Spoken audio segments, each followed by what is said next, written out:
Ebrao ene enyumre all the 16 regions baby bia wo bia ene utu TV una here TV SYZ bro afo ene ne mpatamu nyina se enya afo ane enya eye buno ene enya eye buno is baby abefa bia no eye TV SYZ yedi udu bako ene enyumre ya ZFM free eye zebila eko nyina no omo etie boku kurudie mo eye source 100.1 FM Bolly and Kiligi FM so ena Justice Information Center wo bupe omo so fire live ene enyumre of regional capital I just say yedru eye go so eye nananom FM 92.5 yedru eye Sankoria eye Aduno FM yenuanom awodoman yekro ene ne patam krankwanta awon so no Suma FM fire live ene enyumre Western Regional Capital takrade yedem ewo Sharp 106.9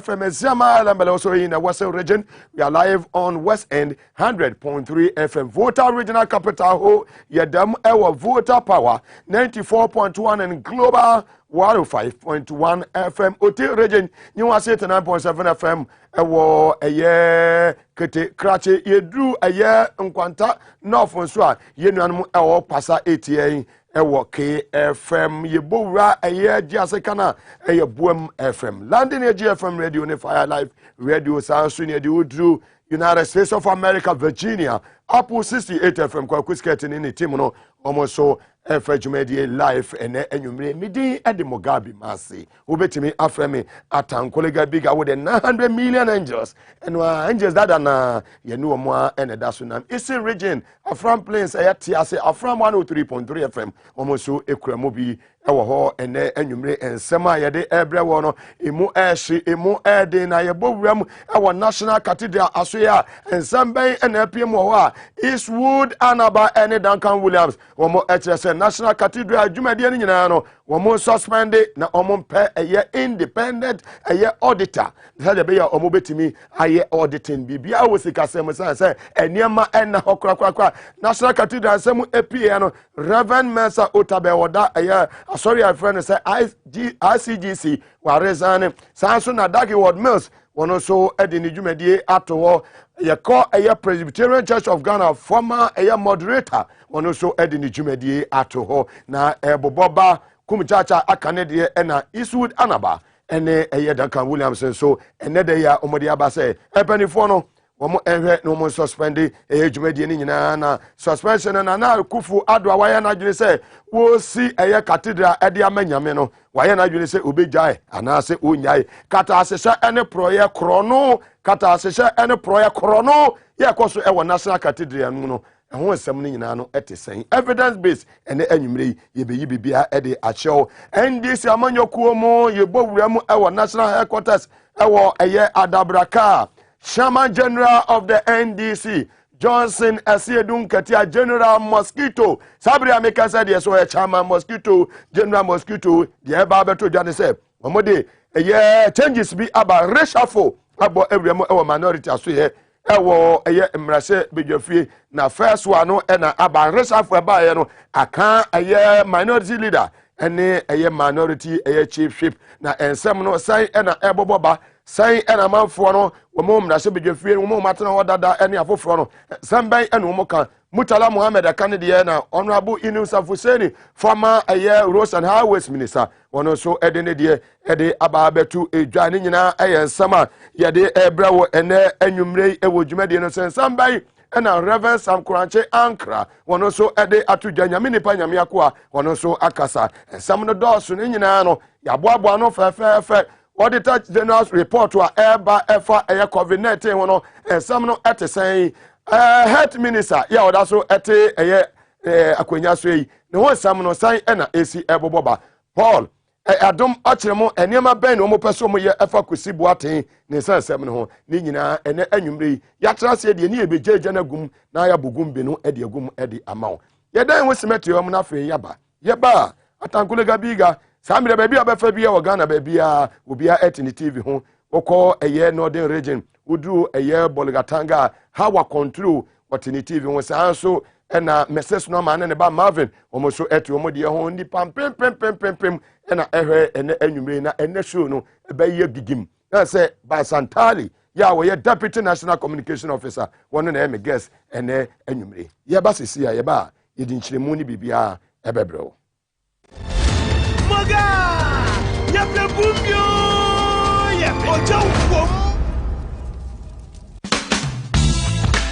The serene environment fits into the goal of the school, which is simply to provide excellent educational foundation for your ward's development before they commence primary education. At first glance, clearly you will see why the school is called Hebron Hills International School, as the building stands tall overlooking town. With a Montessori style, we have experienced and dedicated staff and trained teachers. Our small sizes classrooms are meant to enhance teacher-focused approach where children get one-on-one attention from the teacher. Hello there. We are open at 7:30 a.m. and school closes at 2:30 p.m. After school care is from 4 p.m. to 6 p.m. while early drop-off can be arranged at 6 a.m. Hebron Hills International School is located at Midye off the Nsawam Road.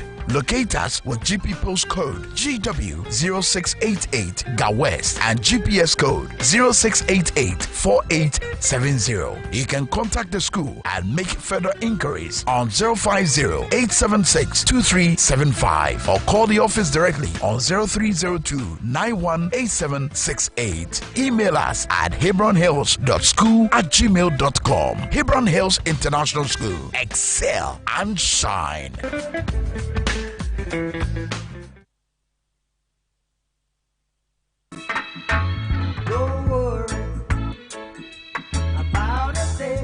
Hey, baby there. So now you're an inquiry. We are what Jerusalem. Well, Blana Memo, why? Baby there. A drone any way Spanish garlic mixture. A Buama Moja dear full sunny, and when the pedian we collect. I feel so as also Bois and Mobile Cassa, Pampa, and when the trim. Obiana Kuma Bonnie Pelly Pelly. Obia Johnson Tentem. Obia the Nasi Atatai. I feel so be a flat dear at Docono the pedian and Nanina. Collect. Eja, we ensusuye Spanish garlic capsules, a supporting immune system. That's all. Shenenso, Edrey, and Yama Oba wa fair fru. The Oma Accra no for Accra Onya in Fear Dumienu, ain't mean fair dre. Fre 0266 114111. FD Ashisha sa ijedi nkra to yimu adi atumu se.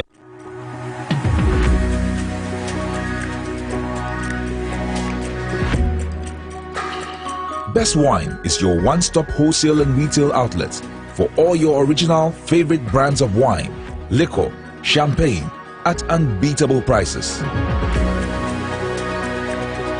You can get discounts of up to 15% off. We provide customized solutions for your events with our event planning and catering services. Buy your well-stocked hampers from us at great prices. Best Wine is also a major distributor of X Natural Mineral Water. Locate us at number 34 Ni Norte Nyanchi Street, Jowulu, or call 050-761-3900 for delivery or for more inquiries. Best Wine, caliber of wine and liquor at its best.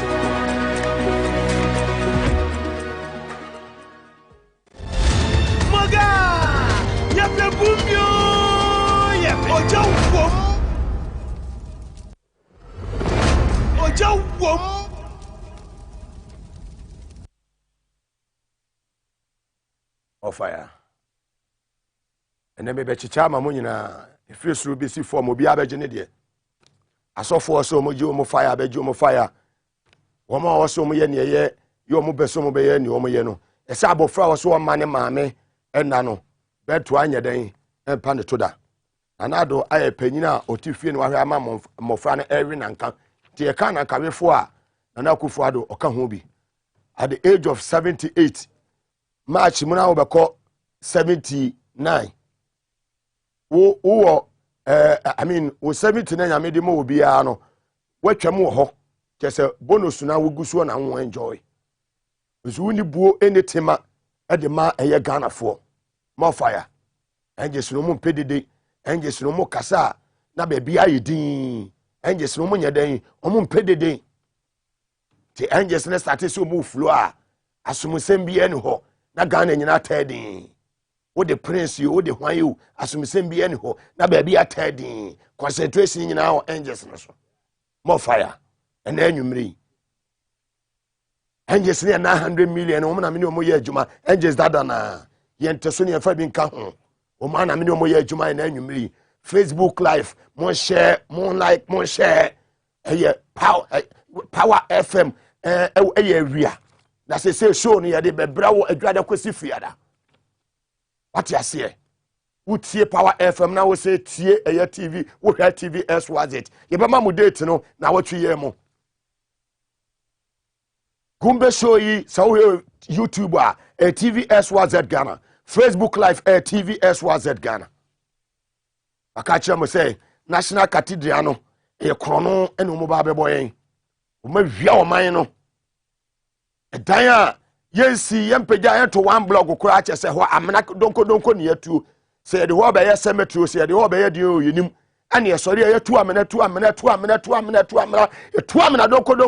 donko ana sabe yenya nyame nipa nyame nko bebrebe animonyamfo. Sometimes when you talk, they say Mugabe some no say omuye nyame nipa. Na wana ya adweba. Wana ya wono no yedi podua na ewo no. Ya wo Mugabe na podua kura no. Ya wo eye Isud Anaba no kura Bible. Ya wo Duncan Williams no kura Bible. Otaba no kura Bible. Masa munya sansem ensem na mokeka no. Esa na mo hye we the youth no mo hye ya bufuo. Munya ka na enya atie. Mudi samfo a ye be ka kire mu wo ye nyame nipa da wudi samfo a ye be ka kire wo pray said ya wodi wo ye ne samfo wo ye president na wudi samfo a without fear or favor ye be ka kire say Mr. President dia wo ye ne samfo obainum no sabi jimie no doso wase ye me ye ne bre serious time for serious business, time for action. Yes, COVID ya ba nipa ewuo nipa ewuo no sa adwo mu wu amanfo ewuo no na COVID mo no ehwa na amanfo make money, pandemic mo ana amanfo make money. No one is talking. Voices are near nyina in 2014, 2016, 2015 nyina ayira and the otabe obaha animal kingdom and that anyasafo eya Professor Maase womo abaha dia we be use text messages no dia communicate do kwasade animal do so dem say mo men of God, may the good Lord forgive all of you. Munnim dia moye ma yira direction no akra wasa motwema nyame no enya sa akra no ena motwema nyame wase salvation be saved from sins and it effects. Salvation no way, salvation no away. Mamokai said the kingdom of God is at hand. Waswa hidi na yadan aban ejane obabu obiara tan se ne nyuma sitie we otabela abaje odie we sofo osu bepa abaje odie we isudan aba abaje odie we Jesus anwofo abaje odie we kum chacha abaje odie we Jesus abrante land abaje odie mafire ase enyansafo ne se omo hen. The angels want to know. And yes, I found away. Manamo Casano, what about Manamo Casano? More hay, say, I'm more hay. Reverend Opunimo, Dr. Opunimo, hay, Presbyterian Church, and Assemblies of God, a software Namocano, a glove for no my year. Oma me, Doctor Sir Ben Smith, one other Anglicans are funny, and what good Anglican for. Anymore say our maimo so for our double so our VR and the man who say yama me a Joyce aye one a TV stations radio stations or any PRO or try so be defending her or try say damage control no oba bonus or bar enfa what's already the salt and light ministry and turn away and a canny way ayera useless ones managing the affairs of this country.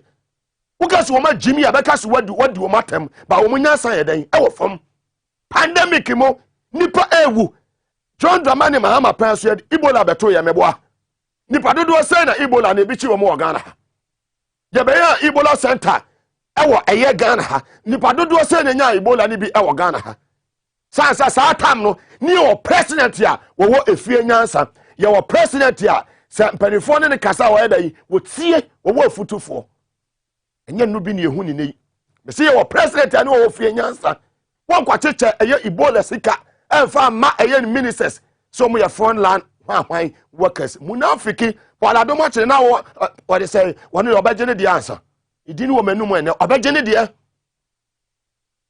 abata na wo information ministry ho no mo friend say kwadu opon kruma wuti so na no kire se woni munyansa wo abra na wo Joy FM na we morning show host kwamna do mo eje mo edema mo no kwamna do mo sana no wa ya na adwuma ko benya BBC akọ wa ba benya MP abenya minister edia wo sori asanfun na wudi wo Ghana ha covid sika no mo ma cheche de ama mo doctors and nurses ni midwives ya sabra no dodo na hwe wo mo nkwa wo su ha ya meka mo ya wo Senate hospital doctor kese ba ko wo hwe ne nkwa e wa ha wo su ya useless ones front line no where dey na wo pani ana our hospital bay University of Ghana Medical Center Ghana staff and our hospital bay amasama government hospital and now wo kolebu ana konfa no che ana sa centraso wo St Joseph Hospital wo kofori bia na ni achiche sika na ye den e de amamo amomra so emre bi baba accountability ni be ye adwuma from top to down. And I like the way the new executives, the new leadership of the NDC, yeah, Chairman General said look at a leader with Fifi Kote any team na akano. My person in was starting. Papa. I mean, ye niagro kwemu. Ye ni embrace ye power. And your business near Babe. Timenia Jekwaya. Why? I mean, I be musu. Mo ba jimo de see and consult hwan na bi ma kwato bi mu parliament honorable Kratu Savoka o mayor majority leader da se so o floor member anamebo honorable Colenzada obi ma kwato no erikopoku obi ma kwato mo alesreme mo 2005 ene o mo bowura ho obi ma kwato o mo nyina na o mo ni parliament John Tia mon kai no honorable John Tia mo refi mon kai no do aja ho mo wo ma kwato bi mo changes ba na afi bi mo pese wo mo play tribal politics e na ho ne beto atiam he me nuane ma mo watermale mo kama koma to mo yem mo do NDC a this is a time ya wo se mo show some ye den mo do NDC e power ne yewewe e na political power e wo expiring date obi ani wa ya de woto ase wo ye position when ye de ama we so far as ya party one na ya to aba anyi sa position ne de ye betimi a change you at any time MPC say ebi ba ko ebi nko ebi ba bre ebi ba struggle to retain their seat ebi mo so ba ko on the post obi abeka se o argument no ye contest o so be ba be bu obi ara tan se ne university e wo ko parliament wo no se wo bo adwuma o constituency no wo mo abeka kire o se da bi munya maame no no nko munya papa no no nyere no nko afi na me di me videos no ebrem yidika bo ebrem wo NDC amanyoko honorable Alesremi so de ne write up aba was one of consult will be abra ye leadership in 2005 when NDC that time ye show opposition no when the consult why John Tia ene Juada ho ne eya bamba bemo kura enema mu ye you are you a party number and there's no one in the NDC constitution yeah say ye leadership am a parliament here was a consult to caucus be who are those caucus. Let's be serious. Iti Chairman General, when if you quit a mabo adwuma nyina, ye support mo, ye gina mo chepiti, mo kwanesa. Yes. Now say a year krata abeya. Krata ana efre ena ede. Ya say yenya a new leader. Ya onu be lead minority no. Aya Dr. Kasel Atohe Forsen. Yanya deputy aya minority leader. Honorable Kofi Amabua. Member of Parliament for Isiama Lambala in the Western region of the Republic of Ghana. Wasi Kokos. One of them ano. And yanya aya minority ship Honorable Kwame Agboja, right? Agboja, thank you, Agboja. Fantastic man. We United Kingdom of Boy Juma. Bebre header enimu no. They say United Kingdom of Boy Juma. Satam omu leadership no. Near war Junior Spinoza mu nyina Boy Juma wom. Near war ye Mame Mary. One and lead the women's wing. Yenya penifo bi ate say Honorable Sagbafia. Na Horisan Kramo de support no ma and Sagbafia ejani in the United Kingdom in 2008. Second round of the elections. Me catch now and Ale Sagbafia before say Oba Ghana. What on fear in the United Kingdom, I know for sure. Second round another part in the struggle. No. What on fear our United Kingdom to come and support NDC in Ghana here. The last of Kwame Agboja and Umoma Kenyina. I know. It is somebody for no and they say Akoma Kwame Agboja a year positioner. Me trabe be can't say winning no. SMS na no see a man. Now they you have said no money on here the man Haruna Idrusum. Honorable Collins Adamo Haruna Makoto mo parliament. Udi bia no atena nchen eye mre ni nkaso. Boko ye maame eye honorable doyo obi ani maame no Adan MP fantastic woman wa bo adwuma uni size abo adwuma wa bo adwuma and ye ma enua honorable Ahmed Ibrahim de seja Muhammad Gumbe hwe ne na na now here somebody for amekeka omo nyina omo ye obi a obetumi approach them. That is one thing I like about honorable Atoforsen. There be a Gumbe your friend oba. There be a your friend Kofibu ewa ha oba. There be a your friend honorable Ahmed oba. Yes. Krache no. And also Atoforsen can do the job and do it well for NDC. Intimate ka say sadia general say dun katia kan say chairman general ka say ye ka say obi ammo no homodin tin ye sesa no wo mu nyina ye adwuma Aruna he has done a marvelous job in parliament. Niema bebre recently we were 2023 budget ba ye no see approve way budgetary allocation enko national cathedral ani ade omo vote against we yi levy the commotion de beso Ghana for kon omo vote against. They've done their best. Emre ni ka so bedu ba bi na Mugabe memra so aja they are retirement ma pem baby there atna what you say yekoye nim nti empanifo ne de fantastic na honorable Fifi Kwete me salute we na anwumre wate hey we the chairman general mobo adwuma ni nyina we see the new leadership will be charged to recommend consequential changes in the ranking membership to headquarters of the party for approval. The new leadership in parliament Omoba recommended Nkofo say we are ranking member on foreign affairs Honorable Samuel Okujoto Ablakwa. We are ranking member on health Honorable Akando. We are ranking member on mines and energy John Jinapo. We are ranking member on this ministry. We are ranking member on the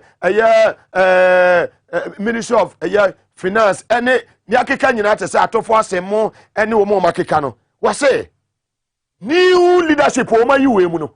Woman na ba recommend say sa committee we say education o ye for the person me say na nkoto so enti ano so no say we your first reshuffle another reshuffle say ba yadai say ba biem iti mutie ni ye was it the new leadership will be charged to recommend consequential changes in the ranking membership to the headquarters of the party for approval.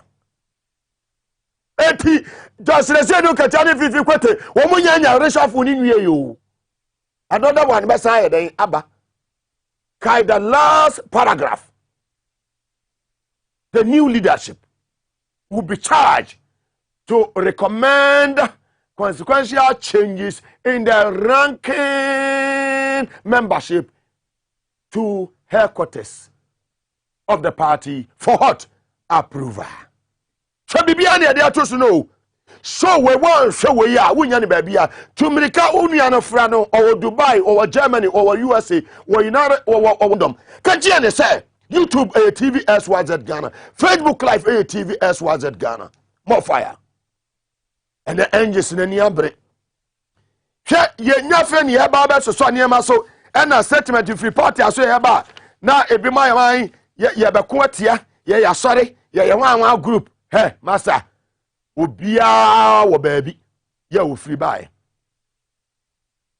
what's the 40 be ye and this amanyo ko no ho ye nsam nipam ana ye ka eye tribal politics and this in play tribal politics. Your mama ever be free or buy with the assembly man pay. Watch your dear pay. Why ya Juma or Japan embassy pay.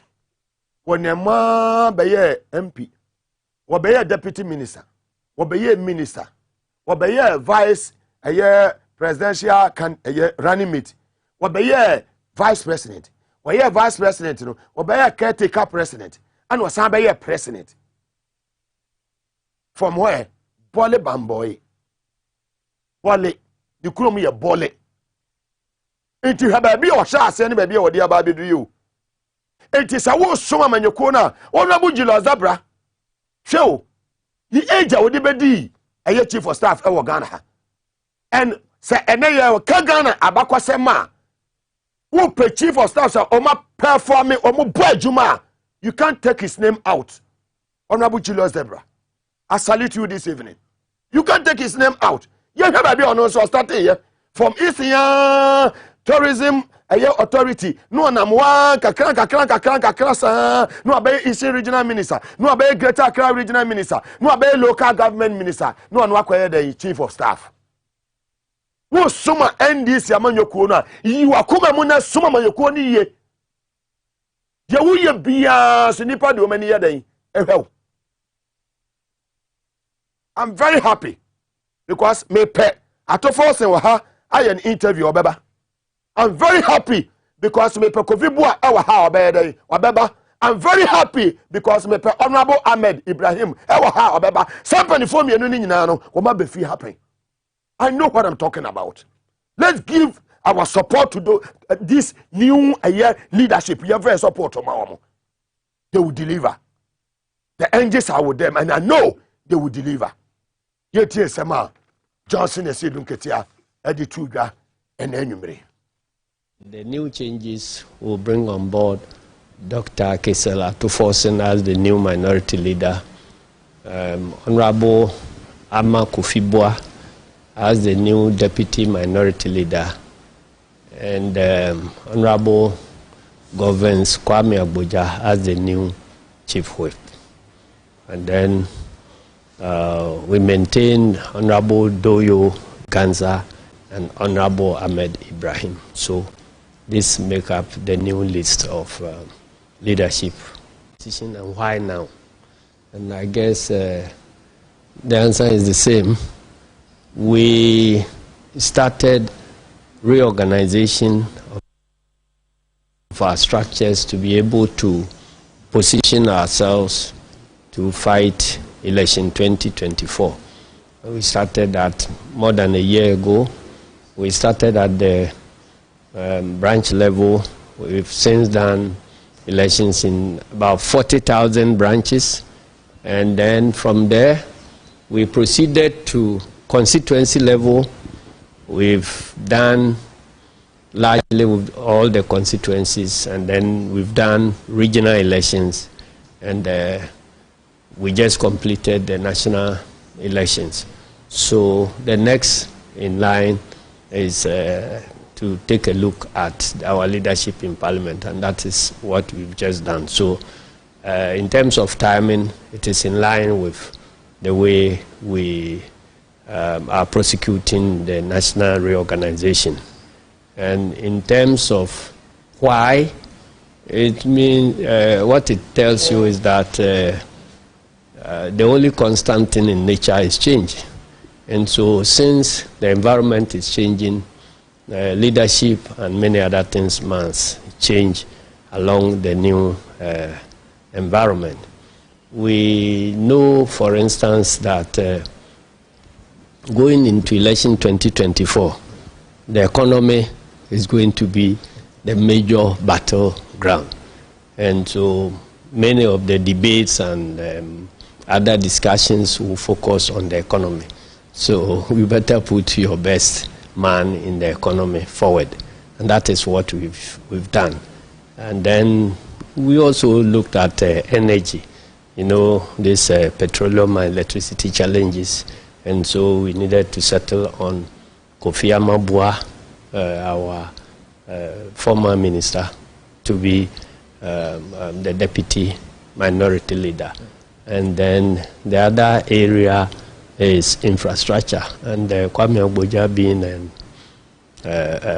our man in infrastructure should play a key role. So that generally is what informed the changes. But the point that we need to make is that the change has nothing to do with the performance of the leaders at all.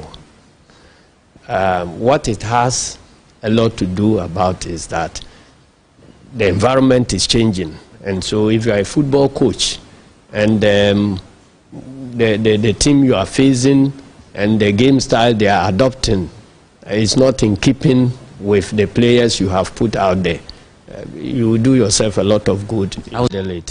Naturally, it will not be a pleasant news, but at least you need to give them the respect. So we communicated to them before writing the letters to them. And apart from the letter we have written to Mr. Speaker, each of them has been written a special letter acknowledging their contributions whilst they were in the leadership, and then thanking them and assuring them that the change has nothing to do with their competence or otherwise, but it has everything to do with the changing times and the changing field. And so that's about it. My word to them is that, as I indicated in my maiden address, that we are going to engage in total deployment of the human resource of the party so that everybody will have something to do getting into 2024 elections. Look at your talent and put you where you will be most impactful in the campaign. So even those who are being taken off parliamentary leadership, they will surely find very important roles where their sets of talents will come to play, so that together we can move the party to victory 2024. Fantastic man, Asewan Yamisha Awate, head coach of the National Democratic Congress. Head coach. Lana Puni deep. Selection is best. Referee Bejina Vifi no boy ben me see am ko. Na afredi ye ginamu. Na hana bisiu. Waje ball no de kwana nim. No de amahwan. Rudala Sado. Rudala Sado. No jemu e de ama Sami Jamfi. Sami Jamfi betimi ayedai. Wo hwe hwan. Wo hwe hwan. Wo hwe Yamin. Yamin betimi ayedai. Yamin aje ball no. Wo de ama Kofi Bua. Kofi Bua. Wana de ball ni ko. Wo jemu e de ama hwan. Onabo atoforcing. Atoforcing betimi ayedai. Wo jemu de abachi. Ma wo sa Joma ama abachi o say munya ball na mo fonto fom. Munya ball na mo fonto fom. Munya ball na mo fonto fom. E chiwa ye din. John Dramani Mahama, Wajibono, Warehway, Ahmed Ibrahim betimi ayedai, Okone nim, Honorable Julius Zabra, Wajibono, Wasabanechi, Wadibona to form, Warehway, Abambabi betimi ayedai, Wadan was say, Munyambote, Mansa pressure, our MB before no so. Dr. Mahmoud Bawumia, Wada former Wayanche Yanchi. Dr. Mahmoud Bawumia, the former Wayanche Yanchi. When we send Yama Koye, Samia Ukwaba Nechai, Wasu betimi atu aswana. Asu betimi ato aso ana Jombo do di so bre what you ase 2024 no ho fire no ebeye de na we nyina Johnson say do katia ne fifi kote ni omodi abeto man na o na wan na de yankon so to we ene kokos for na hey Kamalifuo mutara de bato wa na say utobo mi sit me na man ko na oba na obeje ye papa me ye fra me Inusa Fuseni me ye former MP and former minister ye roads and highways wase da bi na if one has to get say we an consult we consult na one consult obi mre bi atwam if one when this constitution yet honorable Inusa Fuseni. I have been in parliament long enough to say on authority that when we won election, I went to parliament in 2006. So I met the current speaker during his second term as the minority leader. I was there when we won election 2009. And tell me at the front bench which members of parliament were consulted before the front bench of the majority was chosen, or which members of parliament were consulted before the front bench of the minority then the MPP were chosen. I was in parliament when we lost election 2016 and formed the minority in 2017. And Sami Dako, Sami Obin, no minority member of parliament was consulted when Haruna Idrisu's team was made were chosen as leadership of the minority in parliament. Now, I have also looked at the NDC constitution, and I don't see any provision that requires that the leadership of the party in choosing leadership of the party in parliament has to consult the members of parliament. I have also looked at the standing orders. The standing orders do not say that the members of parliament on either side of the house has to choose their leaders. So, well, the standing order says that the leader of the largest group in parliament, other than the group or party that forms government, is the minority leader. That's what the standing order says. The leader of the largest group or party in parliament, other than the party that forms government, is the minority leader. More fire. Honorable Inusa Fuseni, more fire, more fire, more fire, more fire, more fire, more fire, more fire, more fire. Achimato, now Honorable Aleshame, former Deputy Education Minister in charge of a pre-tertiary, and also Eddie Nerata Paba. What's your beyond consult to here? It do sooner a so cotrema, no atrem, yes, if you want, no film, a ball, sanity, and yes, NDC Muno, the pass will be a. And one on Odinchimwamba was it going into the 2024 elections, economy. Why enna it was an Indiana or bet me a Casamagana for 2 months a year at forcing. Ye bar floor of the parliament here, ye debate now a year at forcing. Cause what tea honasi tea enuntra by a year infrastructure and Yamansua, Kwame a year Agbuja, and also what tea and Yamasi. It ye qua no. Kofi Amabo answer ba energy in summer ono so etiase nti mu ye strategic papa ti eno anu na asem bi eni ho obi anye din na yenko yen enim yemomra National Cathedral ensensem no National Cathedral ensensem ebeyi ena aba beto dwa se nyame nipa nyame akoa eye Isud Anaba ene ye papa ye friend se eye Duncan Williams sampani fo mienu nyina no wo edi wo ensem aba beto dwa de omo kan se yen so spend a National Cathedral project no sade abaya omo betimi aye independent audit yampa auditors omo nim adwuma ya omo ni A omo ni B omo gina frefren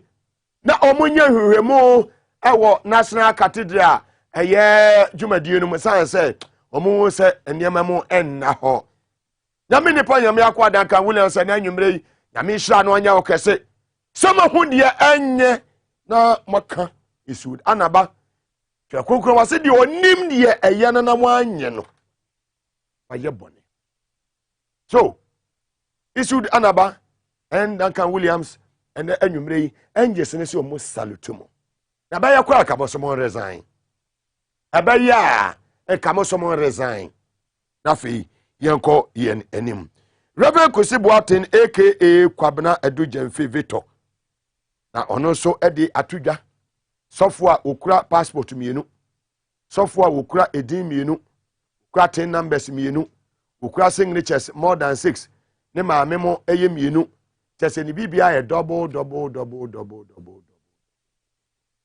aba aden na wo yesa na minipa na no na wose oh saa katede o mu besi he enye dan no ko akeke ye be ye garden ye be ye wei aduaba bia bi wo Israel bia ye be dua bi wa hey ene garden de mo fama Kevin Asante Buguna Tusman ono ko South Africa ba bi okoda ye ho oko live no garden ho no enuaba nko ana no mu dua garden ho no we nyaado anya Ghana nyaado ani bio we die efri eye Israel fo mo Israel nyagwa so enya gwa so fo na ebedua wo ana enya tapa ni subiri su ni twabedi ana anka ase eye de eye Israel ne yakwa kofa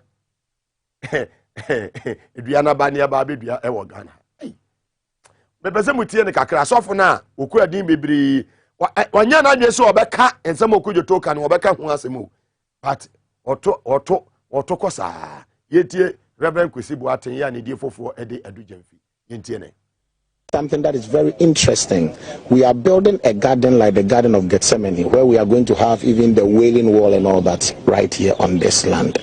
And we are going to bring every fruit and vegetable in the Bible, every single one of them in our garden, so that people can come and see what they read of and they have been thought of in their Sunday school. Not that when you are done and you want to have a taste of it in a restaurant, there will be a designed restaurant and a dedicated restaurant that will feed people that want to taste of the fruit and the vegetables and the kind of food that there is in Israel. So there are a lot of interesting things that will be going on here. Yeah. So a lot of people think that we are just building a church that people are coming to sing. Hey! Kwesi Boateng osimu bebi apo osu. Ah, na akufo ado kura ni fie ho kura na ewo ni ma no. Green Gas okura ma bi ho ewu. Jubilee House de ewu. Musimu bedua de yen. Apple any vegetables awa hen. Ah, na de mo ye Mugabe. Hwe kwe. Mo bedua de yen.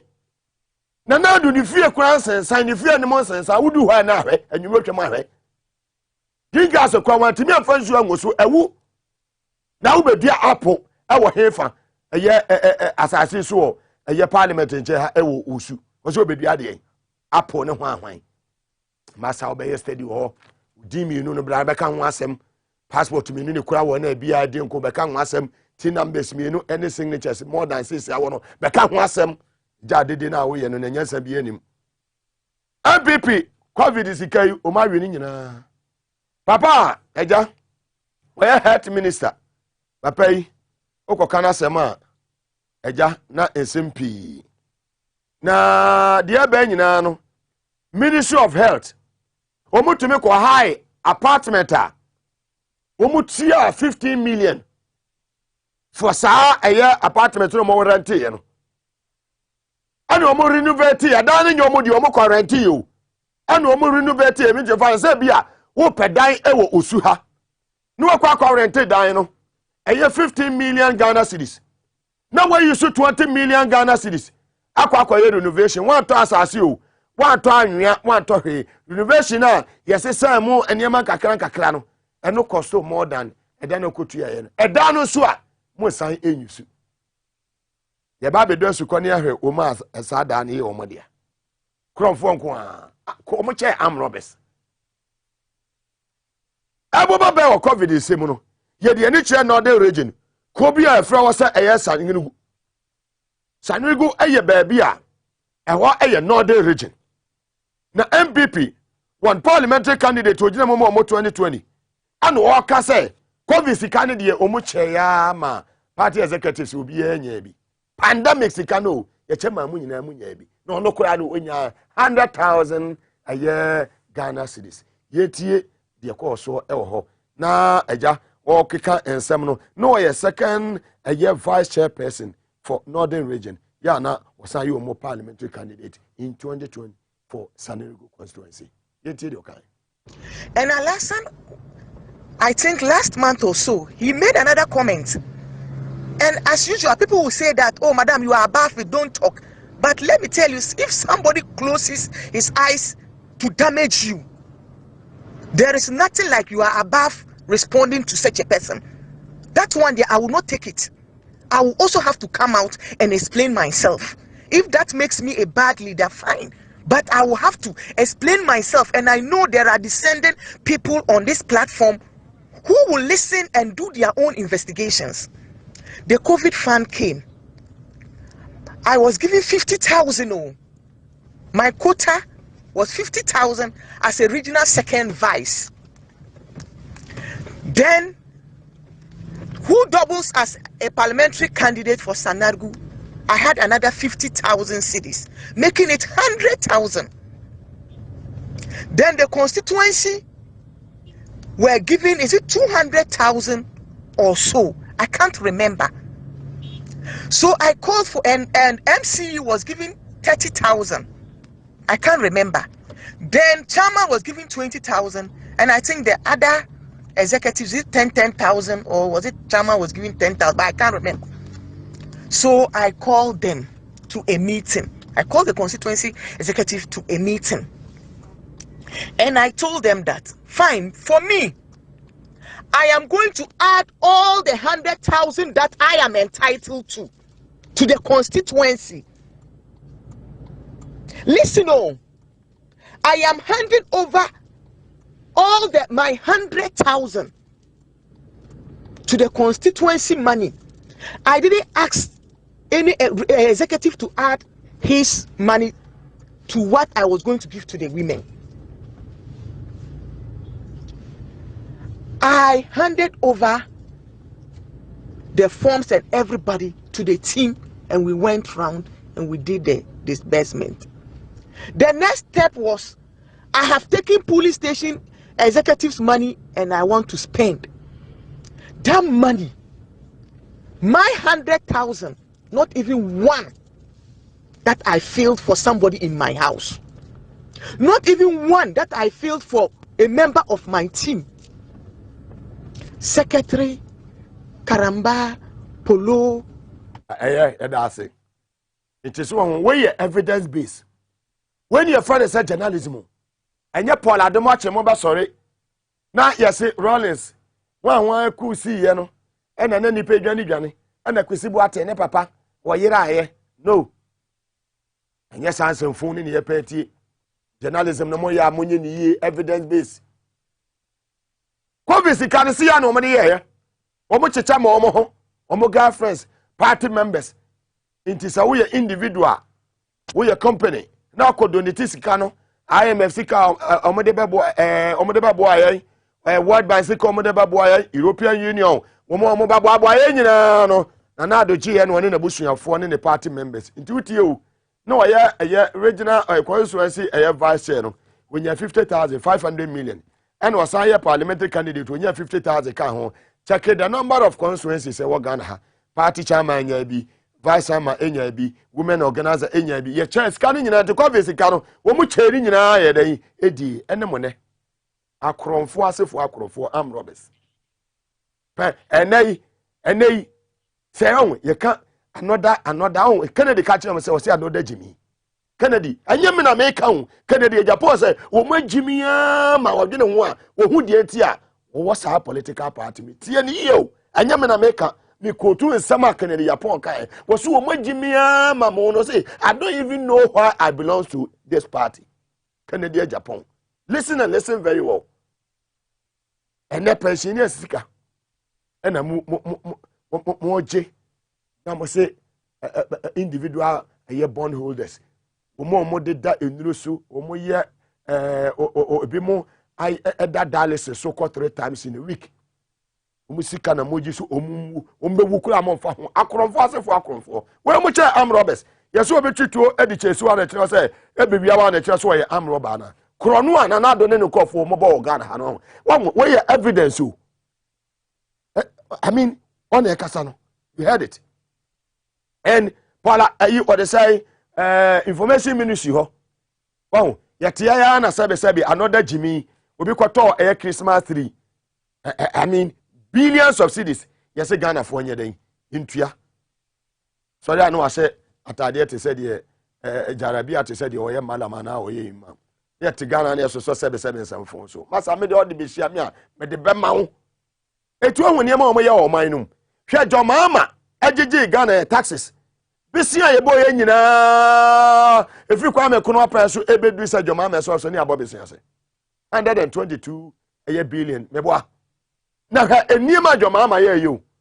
bisa ho se enesa me for Kofi Boa as no air sector minister energy mehu ENI mehu eye Atoabo gas me fa eye obi te se eye Honorable Collins Dada mehu eye Sagleme wodia me fa Professor Jena no Poku Agyeman no education sector mehu yi blocks me for the no air health minister Sagbafia any the team any Agyeman Mensa assigned to be corrected former health minister Agyeman Honorable Dr. Agyeman Mensa also yebehu aye UGMC Maritime Hospital yebehu Dodowa Hospital yebehu Tapa Government Hospital yebehu Sewa yebehu aye Aferi Military Hospital wodi kanana do die nyina bomo na kira me say yemma 3 achievement and nanado sika bebrebe ne bosia bebrebe a kan ofori atanko a euro bonds any loans agege no and for so wanya afiri mu no 159 million cedis ono no profit nko wanya no so enemi bi so sababi ya yaduru se oman no yaduru hen as a country jomama gigi sika no wode ya adwuma na yetie nsem ne bia jomama nnwuma ne bia wo ye yeah I mean I will be out for you to see okotu for wan kwa bobo ministers di o me se wo ye obi a wo efie nyansa enu ti no se san de ne ba odi amemwo papa nyansa efie nyansa amemwo enye ye cheni kokofu ball bo wunu ni ma ya mpa so ye cheni party members mu cheni o sebe nyansa nu John Mahama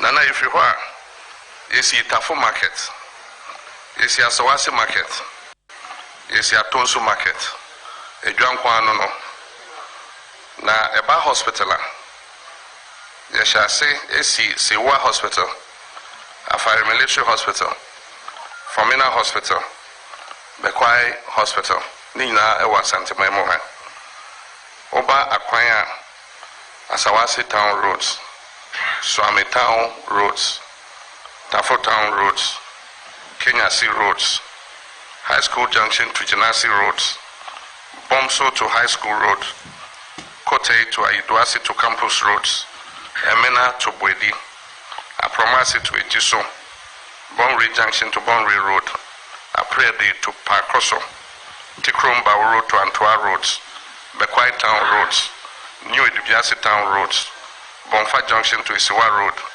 Bekwai to Isiwa road Kumawu to Dombonsu road Tepamanfo to Subriso to Fanti road Eni akwan kwa F9 ye ewo Asante Maimoha Nana eba addition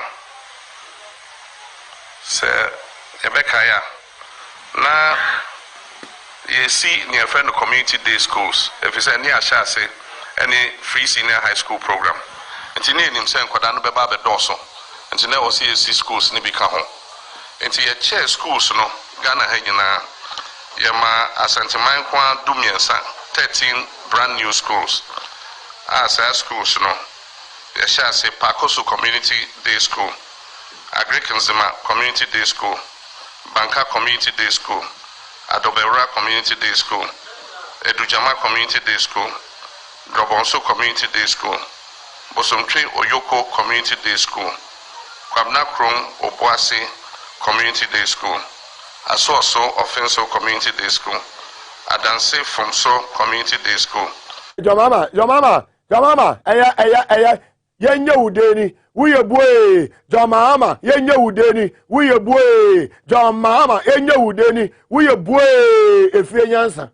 Eh, wa upeso tie de akana ko my syzonline.com.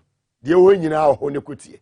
Gumbe show and wasugusu a wo hwe na wutie live e wo wiase afana ba bia the whole world. Wo bia e show yi, wo bia tie TV SYZ Ghana on Facebook Live and TV SYZ Ghana on YouTube. Atan kolega biga Mugabe Maase fireman and the anumre show no to say. What you say? Ayarefo a wo mo eje ayare say bi mo yewu. Umusika na say Mashakovis Kennedy akromfo am Robert Steves. Ansomo. Oh, ama asofo asebe nyame nipa o mo nyame ngosra ewo mo so no o ma shase ekasa. Reverend Sam Kranche Ankra papa nyumre mechia o Royal House Chapel una ye founder. Ye tie no kakra. Will they turn to? And where do they go? Jesus. Our God and our Father, we bring the president of this country, his vice and the minister of finance and economic planning, and all those who sit and take decisions. Father, bring them on their knees. Yes. And humble them. Yes.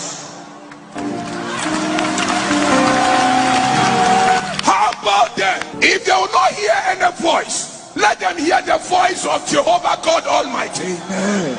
And warn them, oh God, that when you are in power and in authority, you don't touch the savings of the poor. Because when the poor people decide to cry, there will be judgment from heaven. Lord, push them away from the savings of the poor. Push them away from the savings of the needy. For there are families who depend upon these savings. I send you holy angels. Go and arrest the heart of the president, his vice, and the finance ministers and their advisors. Make them sensitive to the needs of the people. Bring them on their knees. Let them hear the voice of righteousness. Amen. And the poor and the vulnerable. Keep us. Bring us help, oh God. Help our nation from collapsing. Help our nation from sinking. Jesus. Bring our finances back to life. Ya me dada na ne angels dada na o ma ne enu omonam papa na nwumre Reverend Sam Kranche Ankra na me aseda enkan so wo hodi enye na wo kan the needy the poor nkopon etiase ya dan wo semeti omo na ye ba ne ne eye solar natural clinic atwetwenko mo ye wie pe Malek Basantali a deputy national communication officer of the NDC waba bedu dada ibedi nkomo ene enyume memfa wonsa enka wo fidi e ba sisi e Moga ya plebumyo ya ojaufom Bilasi me brene e mwakwa baba Solar Biochemist Limited no kwasem se how ba ko pa ya na yeta ka ho asem kwasem tanya pa na se kuputem se me pa na youth of today a complete social weakness e mabunu ene enketesia oba onya 23 years or receive ni atenka e what is 1945 Kwame Nkrumah grant war not to be efa hen dia dey sade neba ene ne nya brain teacher mo yes I say free man side no dia na youth of 25 years SYM me wompemo one e makwa ko sane ma miensa number 1 ya papa no nam sebe sa na ni bia ma papa enti omo no ebi omo ye goro omo bra e goro hwan bra wie no o hye game na se bia 30 years e na o hye ase bo game no enti baro nya 45 years no na o bo game 15 years mimi dey me hye ase 13 and a half on JSS no me ade na ma me papa na mwen na kese eti ye time generation ye game no ye hye ase ntem Ma more near share sentence to them, 15 bar. By the time I'm in 15 years, I'm more 30 years. Papa no so as 30 or 45. Difference no umpa. No matter they say, one, young chap, yama erection, yenti maybe as well. Erection, me my dear, I didn't may have sorry, no. A moja for the genital veins. Genital veins were in tin away beman home. More than moja femo, na adene sorry. Na a yedin, na idikulejuma.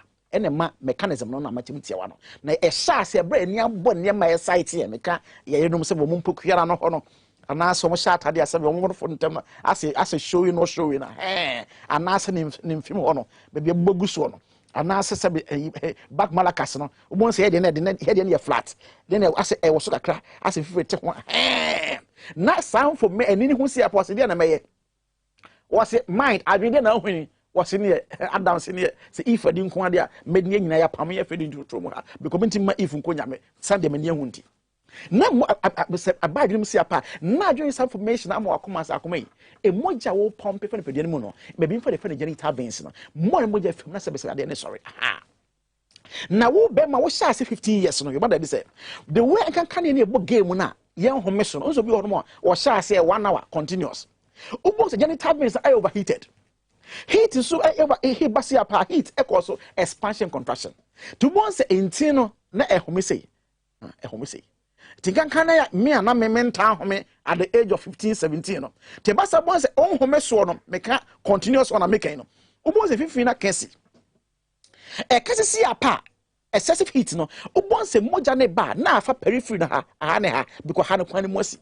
Next time blood flow but ebe pin side we are na a clot if na agglutination of blood na e moja clot na the down be manim te basa next time we pay erection as e moja ne ba no e moja ne ba ebe pin bibi ti sa free flow no sanka enti na edru e fe na Zipman capsules e wo dwaso Zipman capsules was se panya better than e containing glycosides e plants phytosterols and plants chemicals and I say plants phytosterols wo mu de ba ne say one ebe boa wa ma wo no ye fe ne washer se ne pa betia say ye de na washer e huru mu ebe boa dissolve clotting keten no de da wo genital veins no ama pipe no mada ho etu mo se moja ne sane fa mo branch se hu na wo say ya ne ke se panya na eko amobara te de enti that 25 years na wo so wadi no wo sha say 15 Papi sha say 30 and kodi 40 enti wo no papa gina wa what is say obi oji 40 years o hia ade bit pa wo pro be manim ma clot be hye mu every ho amoda ho Zipman capsules betim dia ma wo isa how no free ho ama ho atawo. Number 2 on say first no sabi na on say game na nkase ye sha ase na ye be ko bonkum akonifa ne adada ho kakra ne ntoboase wo mu eno so bia game di usika che o de wasimbe be 6 months ni enti wo no wo free adwuma ba no wa miga no wanti adana kasa hiti dada enti wo ba no kwa kwan fa ne sikwa so ba wo sa shobotu ma kwa to one side e na wo ba enti wan kasa wo share game na 20 minutes ago ansa na wo be sha wo ba aswa match no to once so ba na wo bomb 15 sauce na wa bre now Zipman caps be ma stamina the everyone say a tapping on the was Zipman capsules more. The man say I didn't be 5 minutes, 2 minutes, chimudia 25 minutes amount. Oh, brahome. Utimiko wine break, coffee break room, and the sudden kakra. Oh, we are not sat to us. When the bass were not sa picky. Second year, no, never me, oh, bra, to was it, never me, a horrible kakra. No, was sat to us. Zipman capsules, it was a pine. O better than the Cecilia. Ebio, youth na wana biom. On see a pewura. Na nonsense no fancy we Martina. Our moko public washroom can be it marketplace and as be school. Obayamo 7. Ya dear friend white. O de puano ubi. Ubo bonse on beso huntiana has a normal high normal pa. Na bonse won so ko rubber na wako pick be free ho. To most nansen wo so wade na fe wo chim jonso no pa ase nsuo bi oba maachi bi was hello I'm here ase kroje bi ebu mo bon say kribi was agata de be buy so ka agata so ka feelings na wo gina me buy o me say I come up to most ensanse bi so ba ho ne mo ne femfemo more na extra white chain nyina no obo say obeman flaccid and as emu ahode no ekofo na as etwintwam shrink in a way enya no nko Bia on podi na ye de bia on at the age of 16 na on se yakoti go na bana utimi nka nkyerɛ maame na so ma kwaku DNS maame ko dware nsuo mo sunsuo so ntoy nsuo na we school school achi sunsuo bia ne ho ɛna emu ye me yanso ye boa two months at that time bia na nsuo yellow wish bi akosa de ye pifu mo aba na nsansa bi so aba ɛhɔ abonse mu no so ye kakra no na ɛkyere nyina no there's a link between eno and premature ejaculation na say sexual weakness link ne say ene say tiawa on say ye sabi ya de no pipe na edemo no ka pipe na demo ma bi inspire de nia to ku na demo asa na making you tura no ha ɛhɔ no ma na sebe wo dwonso a ɛfa ba ɛhɔ na ho sebe ho so sane wa na ase bi ɛfa ba ɛhɔ na go no nsuo so fa ba you na asa na making to bon say wo share game na sinya girl no ano ipiri ne sa ensuo na ba no go no nsuo no so ne sperm nsuo ne yakose and the ordinary function from pastor say yin say ba say oh fire na say sperm ba ɛyɛ say blood flow mo hia biem. We don't need you. So hold it on. Now, instead of you say, "Eba, my celebrate Father's Day." It's not a problem. You want say, "What share game nasia?" Because I ensure by I sperm not be so yes sperm not boa. Urine there be urine. I sperm not there be oh. See the brand yana pick say ya sperm says the sperm not say Kim. Esa black phone na wo fam. Ama one sorry no. Say be hold it on. Eba sa, obo so wo share game nasia. We call 1 2 now. Fine. 3 days. This are the chance. And sana sorry. And sim be brave. And tina brema say sa how ne bia. We maybe we ready bia. Ma won sani kanka sola keba meshawe. Sola keba meshawe. Nen konko clear sa one aba hono. 100% see that. And chins brand in film. Now restore why the length diameter na ma. Uye nwe. A man a how be about be every how repairs ni na ma nwe as a youth. Uye nwe. Na afi we zipman capsules no panya no odi aka ho amame to we air clear moamoa no na sa confusion air solve no na we so ma enwa den am entina ba ho zipman capsules ti no se panya o better than yente siman ho tete keto na yen sorry so dia na ba mo ba 25 years 23 years enso ni atenka ma bema answer no solution na say answer na tete first part na say ne tie say Obanya white SS time. Fancy all that time was 18 years. Obato onko university enko for 4 years make on. The first one just say 22. What they can SS so nya white no SS first year count when nya 7 years. It was a time on it be ma mesia no. Na sabi o dey po no adidi ahemfi wache. Na dey yan say white is one so ba. Mo no mo fidi ahemfi odi ho no. Na ma e tension say last season go pon de to adna no na mu tra na etre. It's a basa one say Beman bar or mass first one gone, third one gone. A home it once a war banakas more low self-esteem. It won't new rebellion. One of them said, or said, we are not sent to be. It wide be free actors so aqua sentence a basasia pa and massat and can I can Emma Mahon or so near man conquer from. Ebio so rahim fewer, you are there for the flap you. I have a pest for below a bar. More na bema so doing for plane e wo so e ko bonkum ni fa bonkum sa libido says I just sent to it na executive myself say e ono aye kama pa na bibia koso dia ma they ban say white nsuo na e huna no ho no it me cover sa sensor no e join for plane no ubon say oso bonkum so ni fa bibia mpeke sensor na e covered I say car be cover ba want it was said it does all bad dry and away as I see a pan white insurance ban a kakra I said that oil could be now try the idea 77 after a bastard you think that's a pa now a yaw now here to once only bemanisia the white insurance mom and a man or tea yaw no one to the bia a bassa nama atenka wobo next episode na send Jennifer because we na basa ma won sanka sola keba mesha na ensiesie ho enyi o de po ne mfiri ho enyi nsubra ne mfiri ho enyi nkabɔ ne mfiri ho na nya high self esteem ne na wotumi be ma no emfanhia na enije ma pawo pene ba na watenka wo se atekɔ no enne kɔ ye bebia o ɛhye ya ebeye ba say foko na focus da ampa this time you know invite me I'm inviting rather come in let's move on sana set here so like eba mesha enti no say aso twan question bi apuso homani ni enkomo MTN no 0245 61 60 28 0245 61 6028. And I said, no, busy pussy Airtel number, no, and it says 0261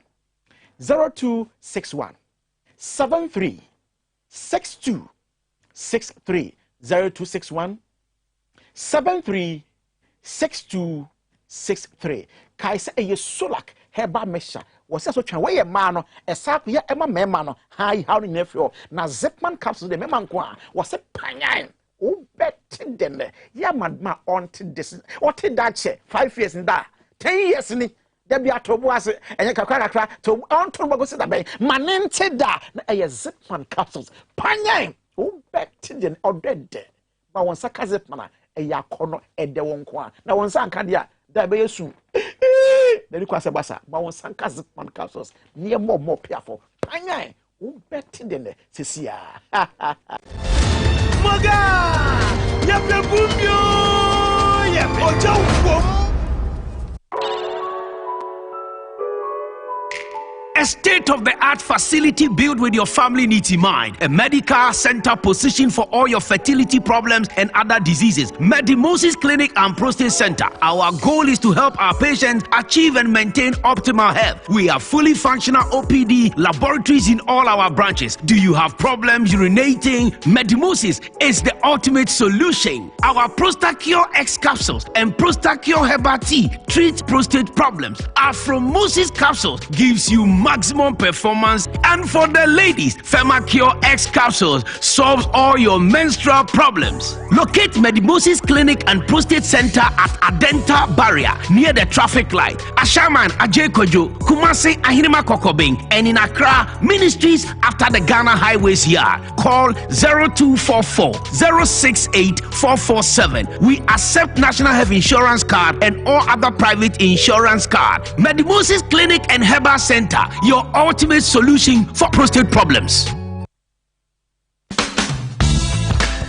The serene environment fits into the goal of the school, which is simply to provide excellent educational foundation for your ward's development before they commence primary education. At first glance, clearly you will see why the school is called Hebron Hills International School, as the building stands tall overlooking town.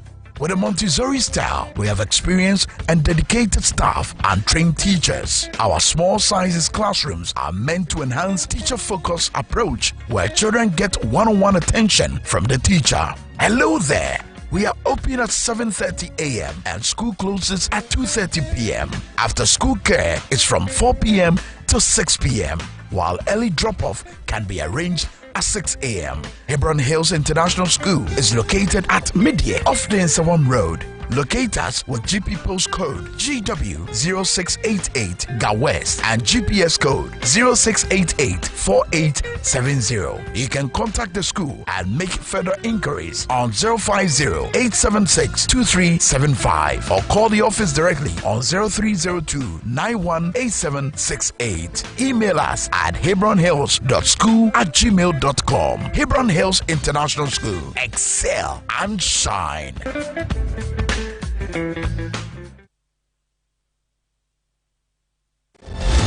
Maga ya pebumyo ya ojo wo.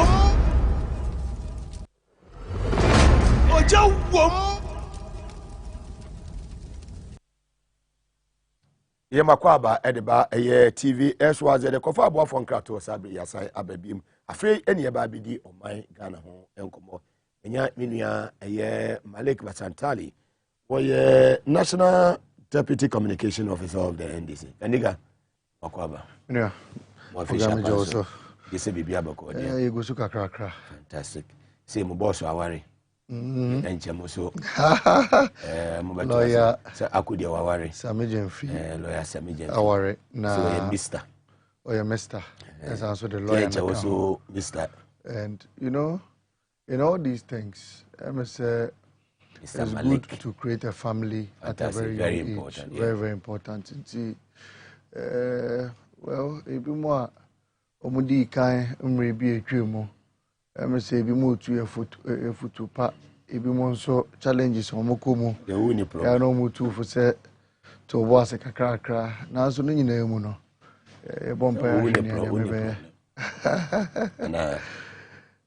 Muga When we get to the bridge, we'll cross. Fantastic. Yes. I like that. Let's move on. Here and statement free National Democratic Congress. Yeah, Honorable Fifi Kwete, General Secretary of the NDC. Nesa Esha say changes here. NDC amonyoko oka National Executive so decision amoteki. Yeah, see aja we obi a we kasama for be de chire de ma NDC amonyoko no. Mateki as see Haruna Yudusu away. Yemame do you Ibrahim Ahmed and Muntaka away, Avaji away.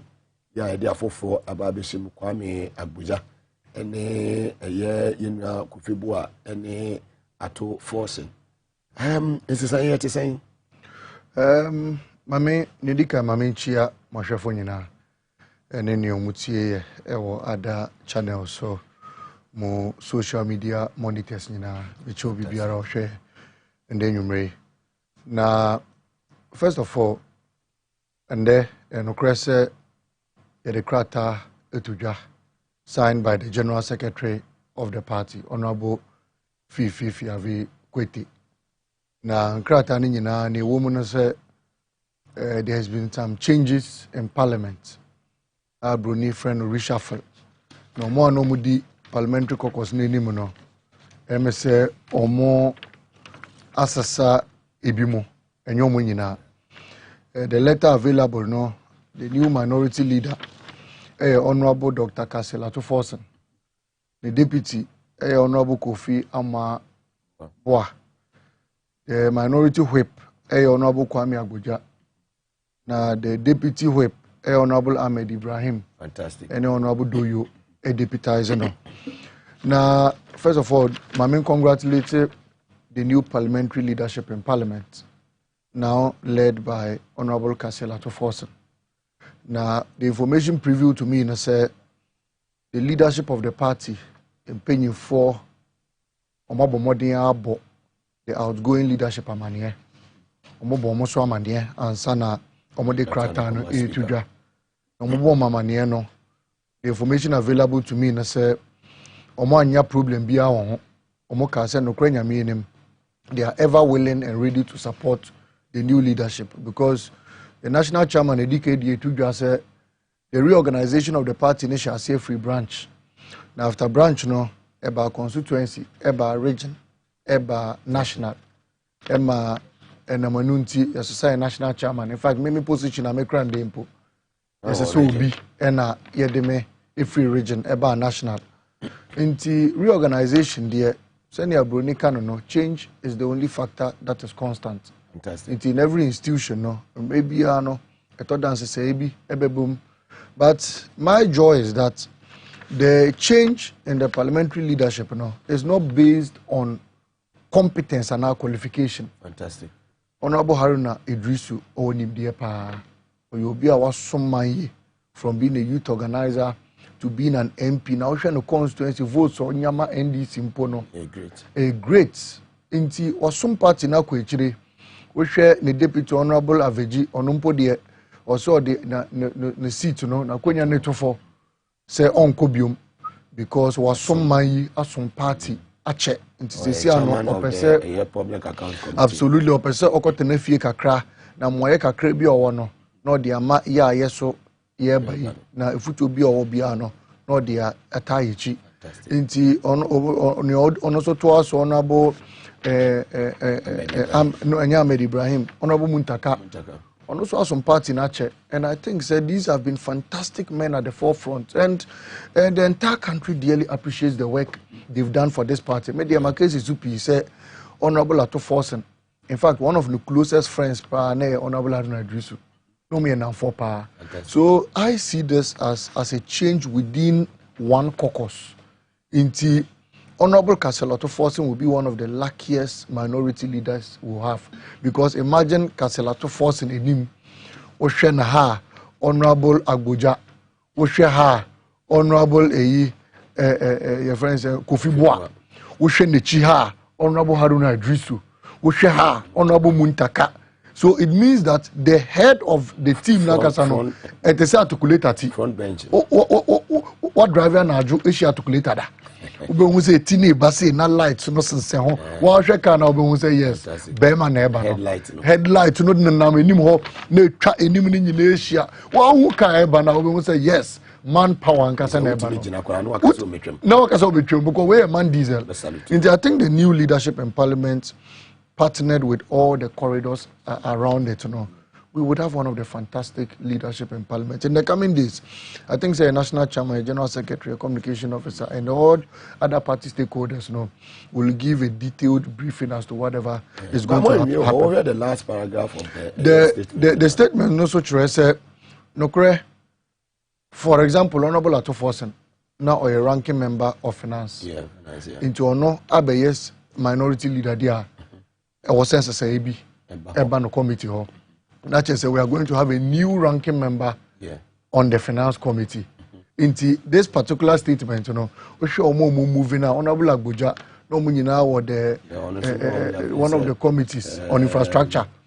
No. Or more exposing government on this infrastructure. On this movie, there are going to be some other changes within that cycle. Into this particular clause, is going to cover the new restructuring. Not also transport, yes, I think transport routes and something like that. It's going to cover that new system now. And intermediate, anybody that was chosen as minority leader within the parliamentary caucus, the minority caucus is fully fit to lead the caucus because we share 137 members of parliament in India. I mean, there are people who are up to task. There are people whose constituencies at the, Nimdiebi, Tumibi, at the Ashomonsa, and Omudio Bubia Mom, so Mubedio Munim, Elmashebedium, into decision Biomuteki Biano. I believe it's a sound mind of not just themselves, but Omo Motoaba, Eyomoso Bedio Munim, Ewohono. Intermediate, the American said there will be further deliberations on this matter. We've seen protests from all angles coming in. A bit more for, a bit more against. As a human institution, and everybody is exposed to dialogue. Inti, we so be a you don't get 100%. Honorable address no constituency 100%. Honorable to force 100%. And you may you send me peace, fancy confederation, congratulations we. You send me peace, we more demonstration. I know, sir, there will be explanations to the matter, and at the end of the day, finality will be brought. But I'm confident, sir, based on the information available to me, sir, I'm more consulting. You are from Savannah region. Or you are in this. Well, I know, sir. They are watching the show. Yeah, party Juma, Nipa Bibri and a Kabum, and my friend, a political party. In fact, a party like the NDC has also a Congress in Podia. Not just a Nipa Dom and a Kabum, imagine in the socialist corridor.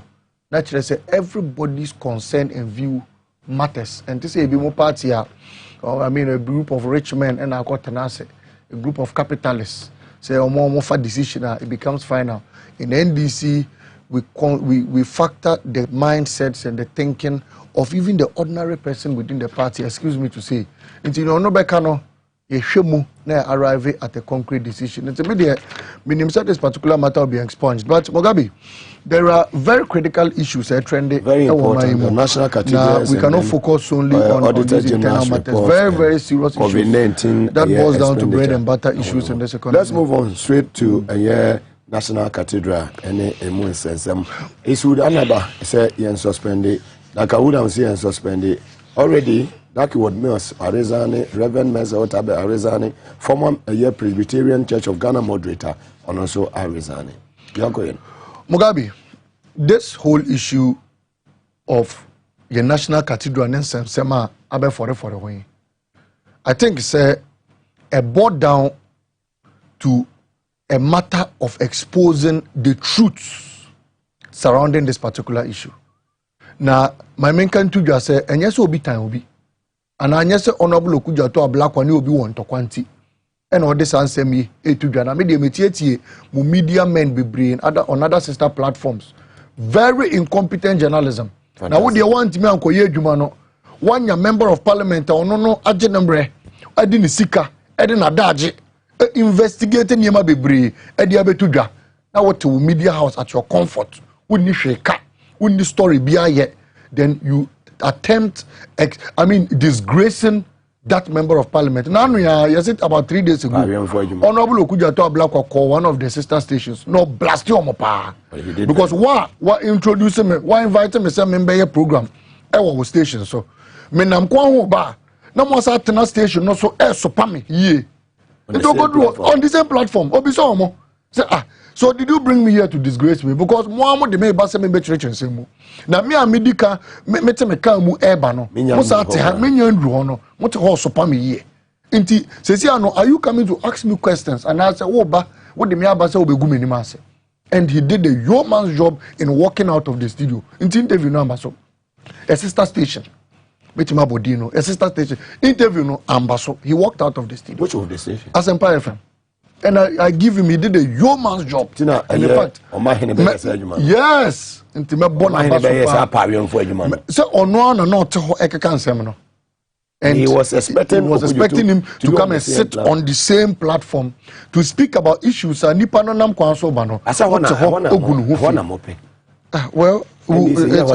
you see, Obi invited for program. It is just an avenue for you to take the platform and utilize it. He walked out. He walked out. Fantastic. And he didn't come on. And I commend him for that. And I was proud of him. National Cathedral say me breaking it down to the simplest form. I'm Obi Anyantiase because me manya course be brave. Nkofo mo so omonti asem na say de na ekoso cathedral nsem mi kra no akofa he. One, the issue has to do with one manner was a son identity into different avenues. Nipa bako. Chese oye nipa bako in the physical. But based on documentation no okita different forms are actually separate entities altogether. Number one, eyenidi. Osofo bako aye nyina ye nim say a friend Reverend Kusi Boateng. In other documents, wakosa sane dino from Kusi Boateng to Victor Kobana then Boateng. And also a passport. One particular man. And also a passport. I'll come to the passport issue. This has to do with the name. Nipa bako we are Reverend. Obia ni mo say we are Reverend Victor Kusi Boateng. Obia bojo so. Say udini Obia ba wa sorry a omo frɛ o Reverend Victor Kusi Boateng. Obia je wo so obia ni mo say wa wo gena hoyi edi a ye de frɛ wo fie edi a ye de frɛ wo asɔre edi a ye de frɛ wo sukuu mu nie ye hia wo odwom mpo a edi a ye de frɛ wo nie ye danya ne ya wo san so at the second passport aba with a whole different name. Diplomatic passport. Say ba ko ye ordinary and ba ko ye diplomatic. With the second passport aba with a whole different name on that passport. That is number one. Number two, what's also the passport no buy no so no. And yes, I didn't keke different too. Yes, also was separate date of births.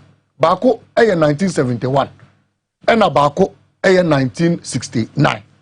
Nipa bako na che say wo fa Reverend Kusi Boateng date of birth bako ene wo so wo san so fa nidim bako edin na Kobna Edu Jemfia edin bako nso ene wo so nti we 1971 we 1969. That is the second part. Number three, the different 10 numbers Oba Ghana ha Registrar General and the Ghana Revenue Authority. The bia omo advise citizens say obia enya 110 number because what would you to edema by no one number no metimi dey identify say asime say dwuma oye no would you to say e dey ama by, and that is why in the new regulation mpono your Ghana card it merges all 10 numbers into one particular unique number into Ghana card number no finally becomes your 10 number. But surprisingly, Reverend Victor Kusi Boateng, any reverend was a businessman, Kobna Edu Jemfi, in one breath, or the 10 number bako, in another breath, or the 10 number bako, there's a document here. All register no company, the company JNS, remember the details of that particular matter. JNS Talent and Skills Company. Echo Registrar General Department, no. Sa company, no, or the D, or I beg your pardon. Sa company, no, the date of birth, the TIN number. Oh, you see here. I want to get a particular TIN number. The TIN number, oh, you see here. P006 27241X. Sa document no or the D Kobana Edu Jemfi and a year. Also, ba National Cathedral and almost on for the particular samba. No multimi register the National Cathedral as a business entity. Or the D Reverend Kusibuaf Boaten and a choir. And on that document, he used TIN number P002502662 with a whole different name. And then no I can once no. It was just in 2019. Abra biometric Ghana card. He failed to merge them. He went ahead to use this particular TIN number to register his company. This is criminal. Purely criminal. Yes, I decay. And then ya join ho cry yenti ask na say. Nano Paula do mochre eba so be damage control bi di amano. Na Paula do mochre ba ye. He ignorantly stated say Reverend Kusibuaten any Kobna Edu Jemfi no. Edi a ye friend wo fie ekon any edi a ewo documents mu ekon. And also I can kase mu no. Ye ta wo di a ye friend nipa no wo fie. Na esanso wo di a ye friend in public places. By law it is not true. Me amete oba me fie a ye friend me junior. But oba me official documents mu a ye friend me Malik. That does not mean say omo friend me junior anti me ko twa passport a. Me ko twa passport ba ko junior. Na asa ko twa passport ba ko Malik. Na me de nimienu nyina eye adwuma. Criminal. It is a criminal offense because you are suffering from an identity disorder. Obia enim nipa kura omohwehwe na ese so omokoche. In these documents, I will register for our passport see. Our mama for mienu. Two mothers. It nipa no wodi mienu. Our date of birth mienu. Our TIN numbers mienu. Or sanso what two mothers. Na mothers ne bako. Your friend no Agnes Maminya Dini for the purposes of this discussion. One of the mothers, your friend Agnes Ya. One of the mame, your friend Ata Agnes. Sa Ata Agnes no or no on the 7th of September 1971. Ah. Mebo, ne mame Agnes Atano. Or Reverend Kusibuaf Boaten on the 7th of September 1971. And also mami bia your friend no ya Jemfua.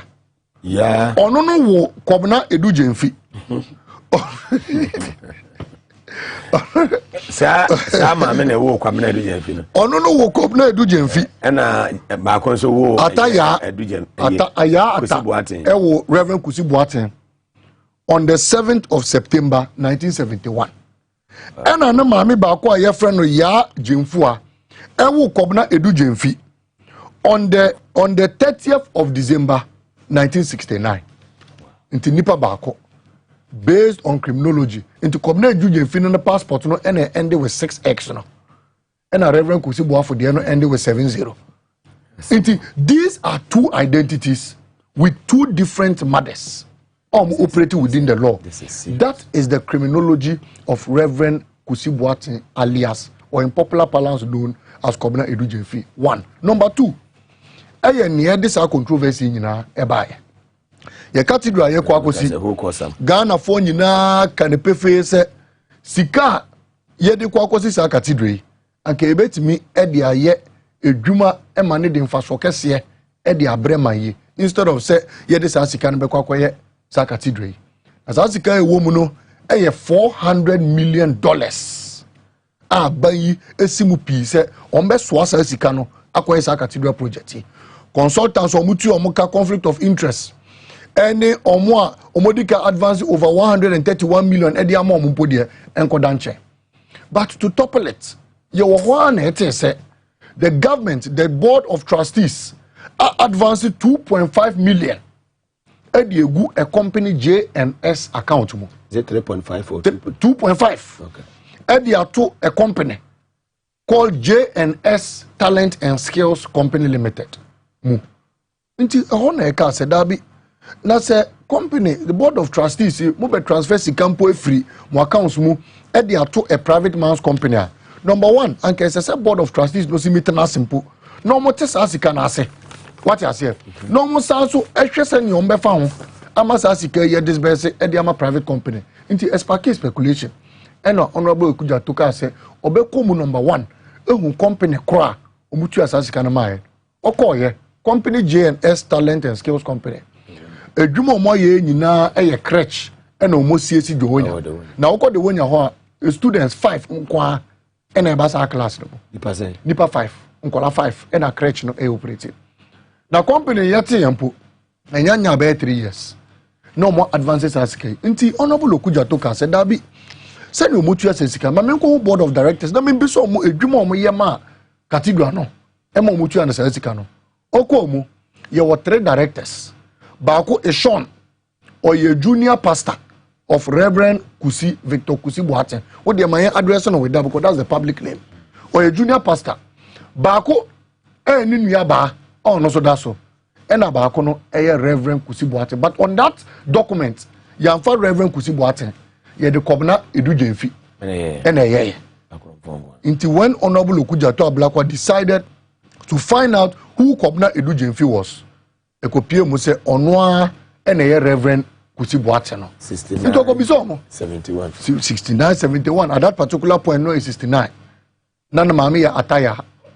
Ntoko bisa no. Ataya aba. Edwuma ben ena waye edi ama National Cathedral. Ama omotu a osesi kai.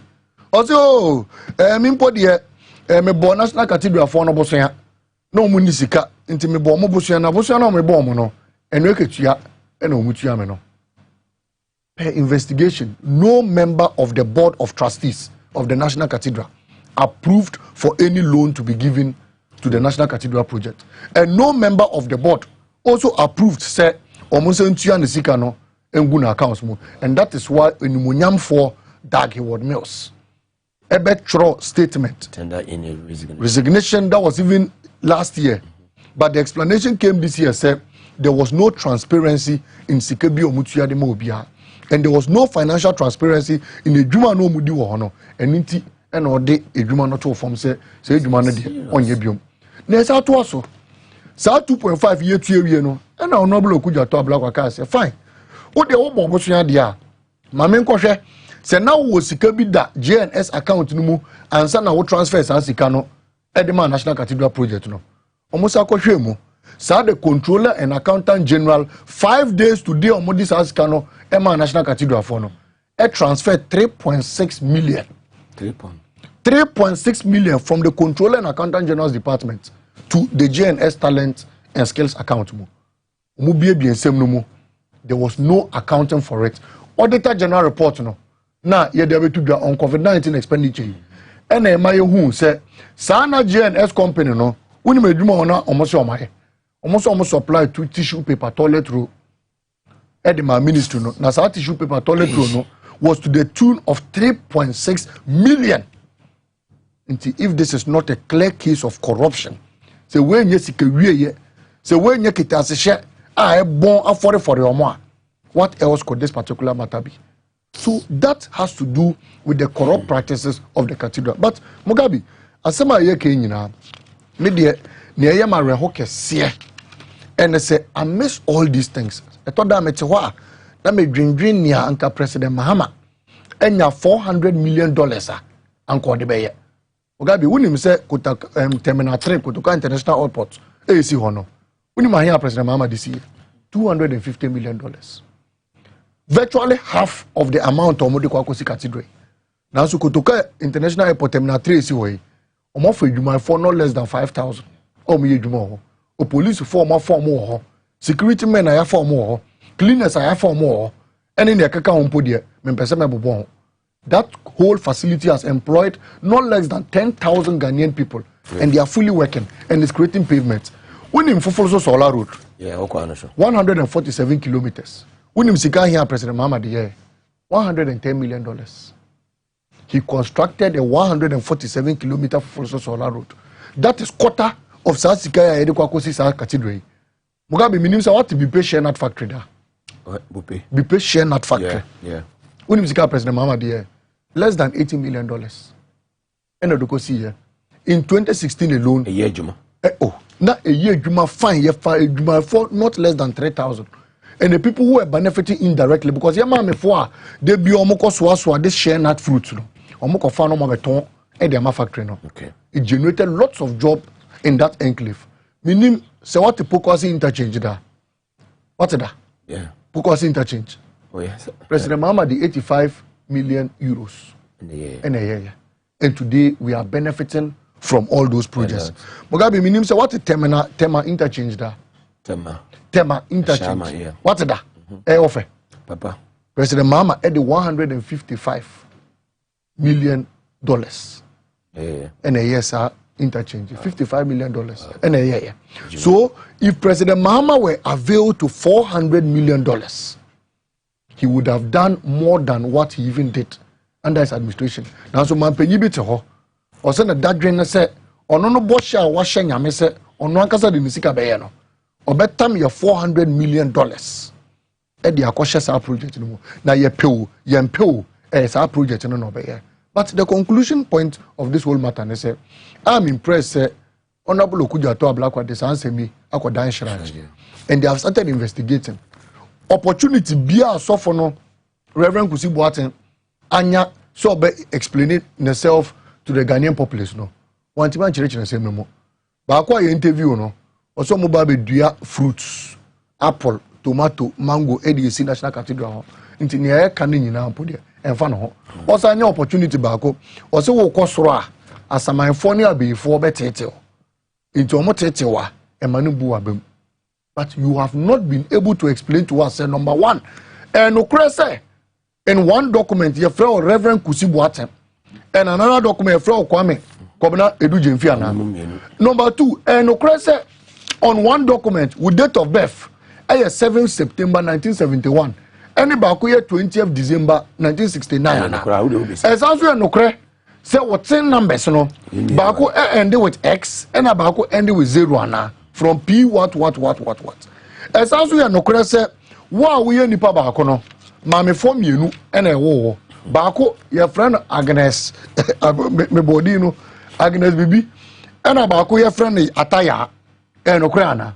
So these are the questions the Ghanaian people want to know. And finally, and Okrase at one point in time, what are the diplomatic passports? And they took one called Dubai. Okoba na wakofa ordinary one nako diplomatic passport na eya wode kono de nema na eya wosoa ediko wura Dubai ho. These are very fundamental questions sir. Honorable Okujato epe answers to. And the final point has to do with the conflict of interest. Ofa a constitution wa why you say you dwuma no eni kwan say wa wo company ana wo be award bibi it will conflict with your own personal interest. Can afford that the son they were damaged.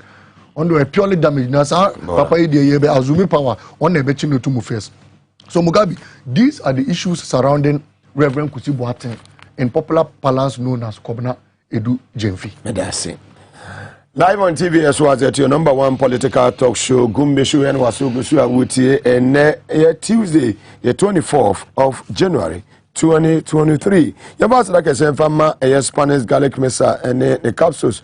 People no more when say so hypertension, diabetes, will be our Johnson Tentem, will be our Udana, Ushan Cromo, will be a Oba Ukumfichano, I say Bob J. Bema Wajerevi, Oba Wajerevi, now Henny. We have Spanish garlic mesa and the capsules. Yet the Spanish Jungo capsules on Swaba, a boy improve memory and mental sharpness. The sign increases blood flow to the brain.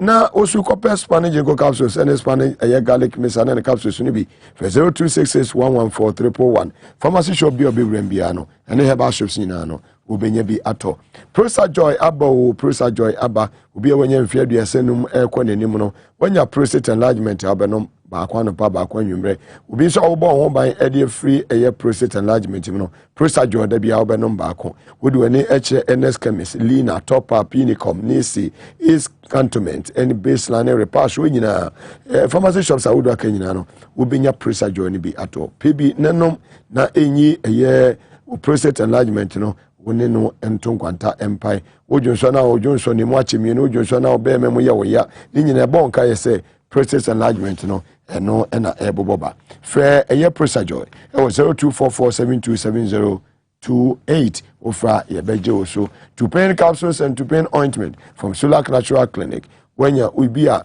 eja wo bones no eniema heda enkoyie sisi na ye wo ya ajonkoso okotodwe sasabroi Unya se ubenya a year to pain capsules and I send the ointment. Bubobi na bebo ye papa ye de Solar Mesa edi aba asutwan. Oba no bema no emano ena etumi etode ma mema na mema no so ato ama no. Na die de wo mu se we ye bema wonya guno a Solar Mesa ne betu ase edi ama. We ye oba so wonya white a Solar Mesa edi betu ase edi ama. Ti mama no ena mba so enom. Kope bi ne bobo se de bia ebetumi aboa wo ye de Zipman capsules e de aba bete de sexual weakness in men, waist pains, low sperm count, esaboa boost sexual drive in men ye de eye prosafet capsules aba ebobo amo adwonso boko odwonso na adwonso mu achimie no emu ya wo ya ni nyina no wonya eye prosafet eye capsules a ebebo no nyina free Solar Natural Clinic na so ye phone 0245616028 ofrena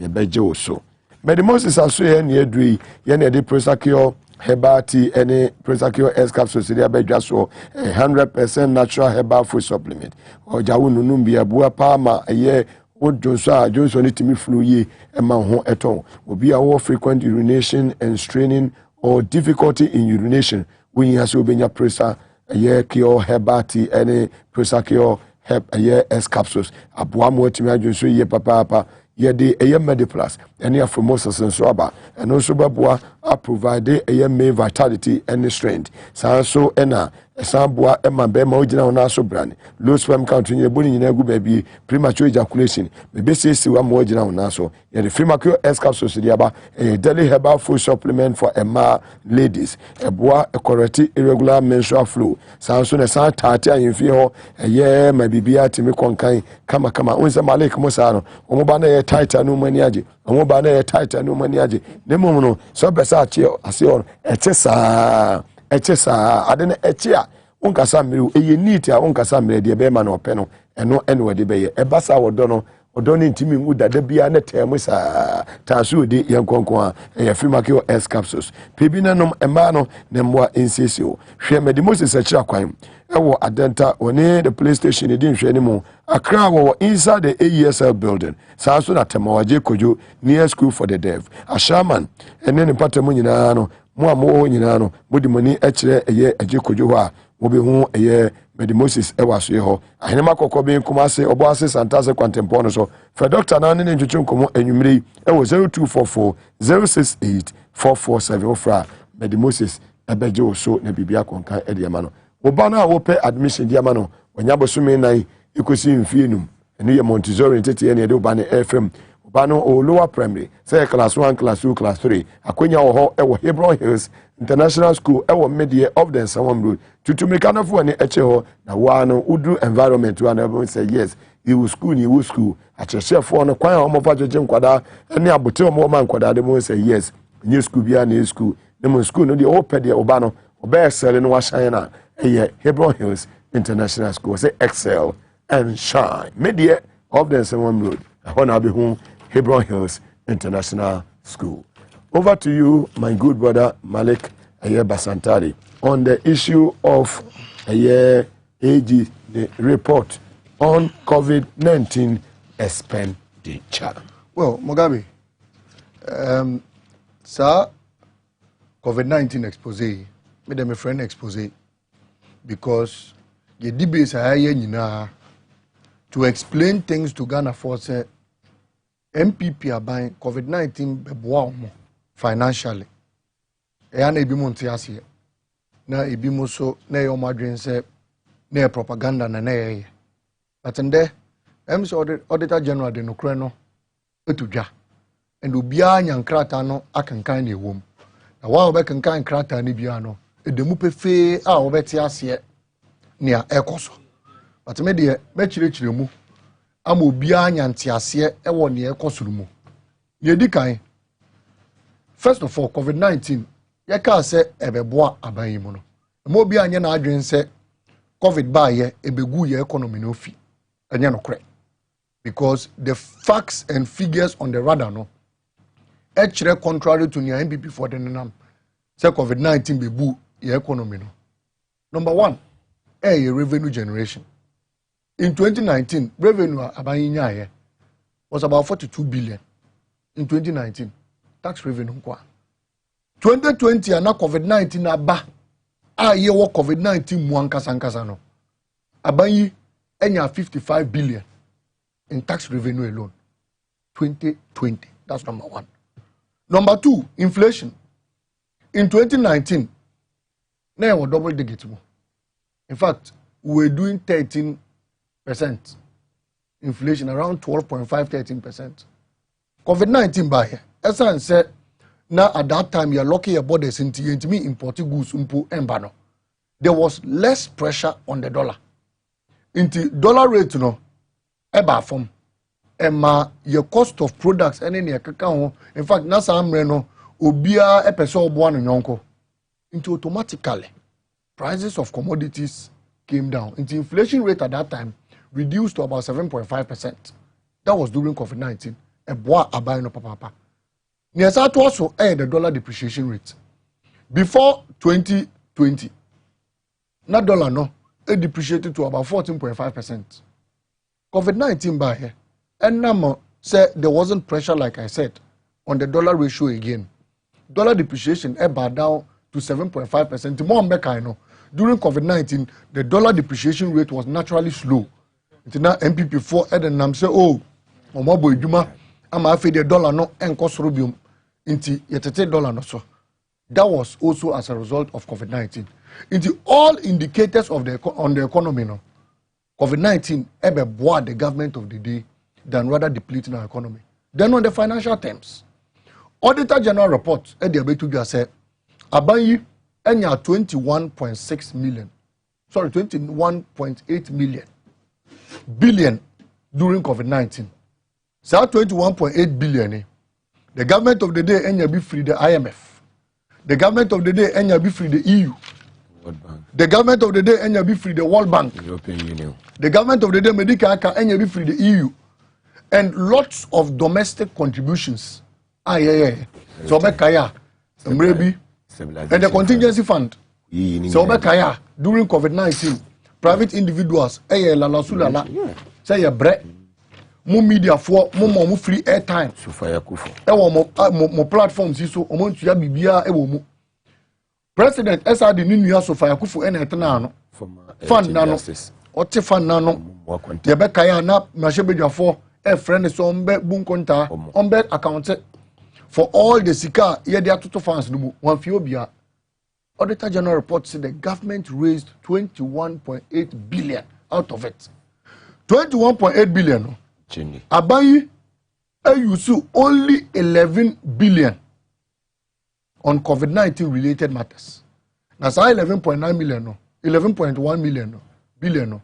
Unim no mode eno almost so mu dibi dokono ne nchenam ene moko eno almost so mu yibi esa akototo PPs bi eka ho eno almost so mu yibi information center conferences eno almost so mu yibi ekoye workshops on COVID-19 related matters eno pono that 11 billion no will be contested at an appropriate corridor because menyane ntiese emuno almost so mu use over 50 million edi edoko ne nchenam echeche mankofo na shinkafa de wa chempo de almost almost use be 14 million ewo mu eno no it will be investigated at the right time but sika aka be 10 billion Abayi say omo de budgetary support for the government of the day up to now send your omo de ye ewo budget no mu no ya ntimi antiase ne di kan so mo be kan ya 2020 Sanarugu constituency, mo se mo bo tape no mpo.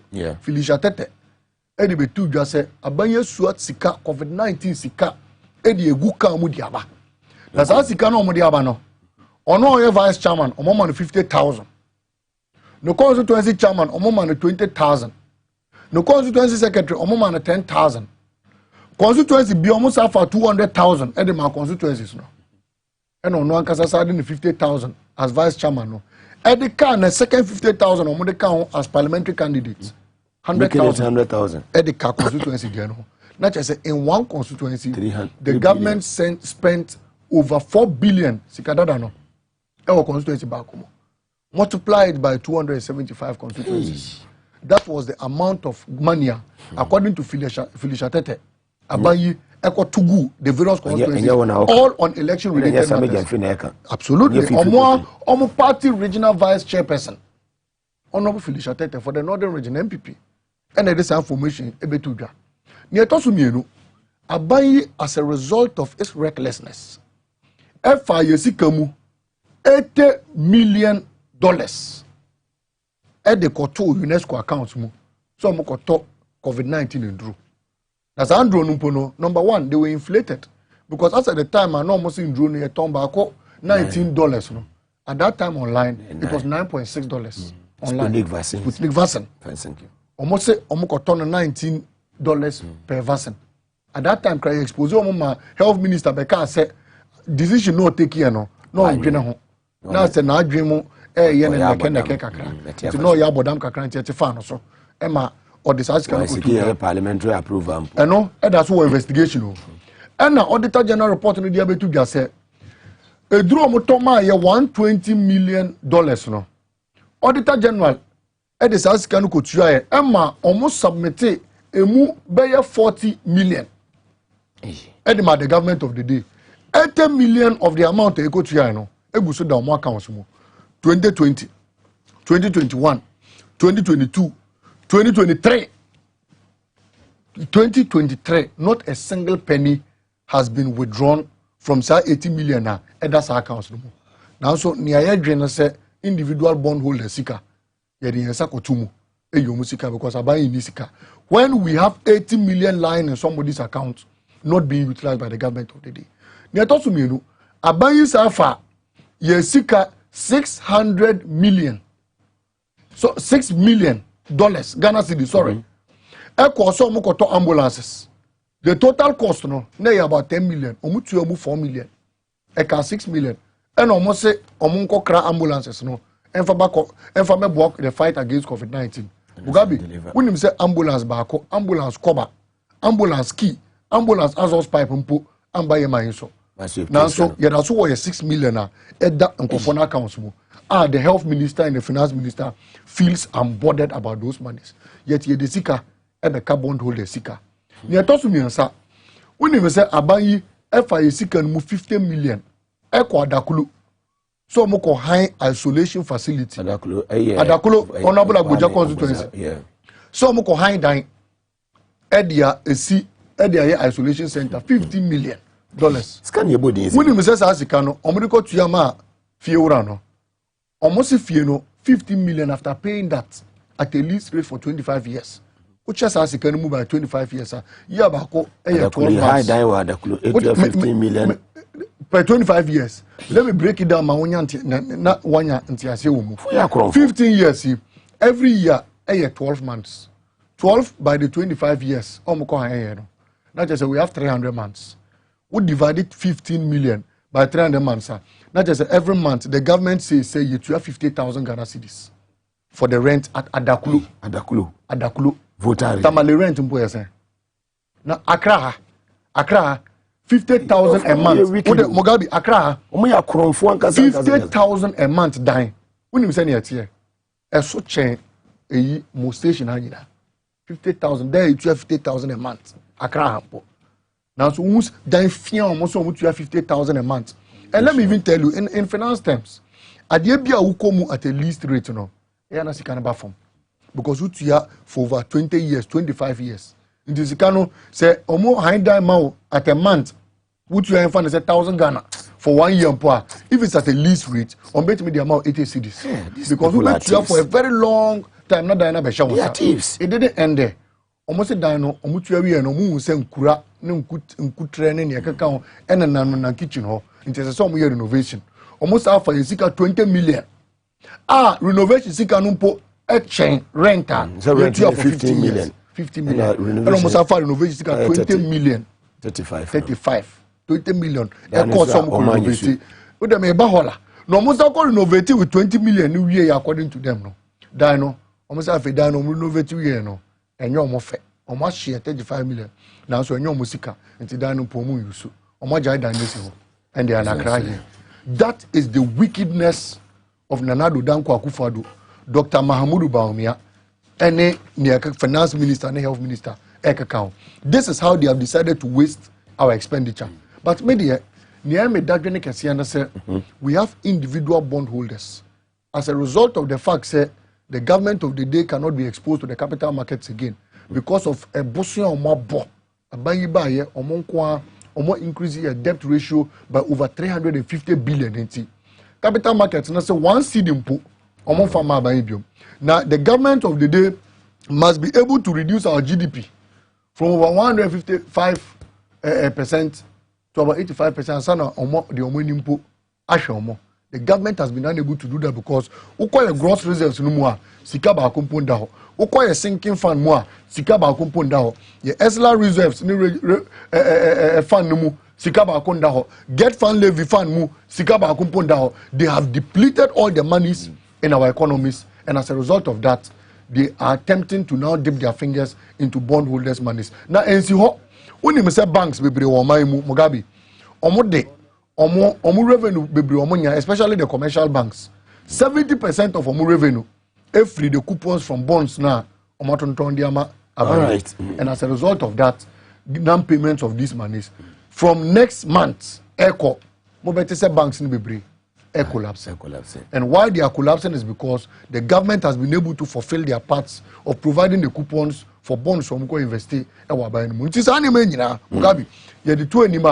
The country is heading in the wrong direction. And open na many MBB communicate a bit a platform so also no Ukrainian meaning sink ship and the and the Ghanaian people must be braced up for a more terrible economic situation, head specifically by Alhaji Mahamudu Bawumia. Ono enedie abeto say ni nguasie mu omo no modi esika nyafunyafo omo no machiche esika esika abo esika kro no ema ehawe nde abeda yeso na so ye hye omo de say wo papa ba ko a ode mwaye kese ebebre in 2024 sa papa no ye friend aye bida sa papa no osie suku dan da oye akwan da yes why my single digit inflation da what ton petrol a gallon at 13 cedis da was $6 bako at 4 Ghana cedis da abba papa no your friend is excellency John Dramani Mahama papa no ene be boye e wo man so thank you nyamishira mu nyina mo Maliba Santale be da say for your time and enyume on TVS was it me do obi ase mu amoje bre etimi ehwe ye mu amwo eye kinkama mo eye takwa mo amode mo messages ediba ye cheche obibia mo am free America ba mo so mo hwe Ghana ye cheche mo nyina security form penifo a mo pese bebo mo di am so mo hwe show yi bi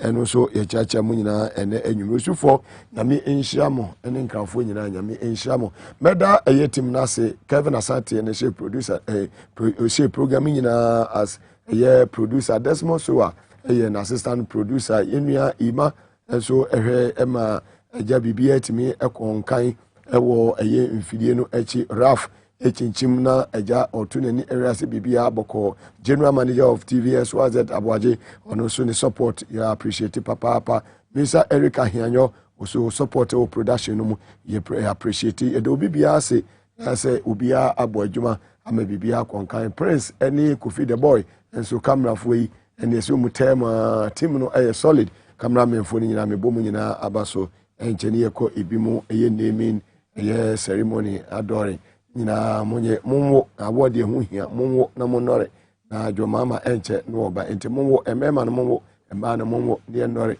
na bibia enkonkan kama yo obeye de obekwa amane menye ne mom no oye sofo a yo sofo adwuma san se asofo ni bi ebo adwuma yie papa ya wase yebo mo abaso yakopon hye obibia na onye obia kese obade na dom yen na chinete nkwama ebesa hia e power 97.9 FM so edi edi Mugabe Maase enemy guest na minua ye Mugabe Santale National Deputy Communication Officer of the NDC and Mr. Benny Anti and executive producer. Mima munyina wanitie.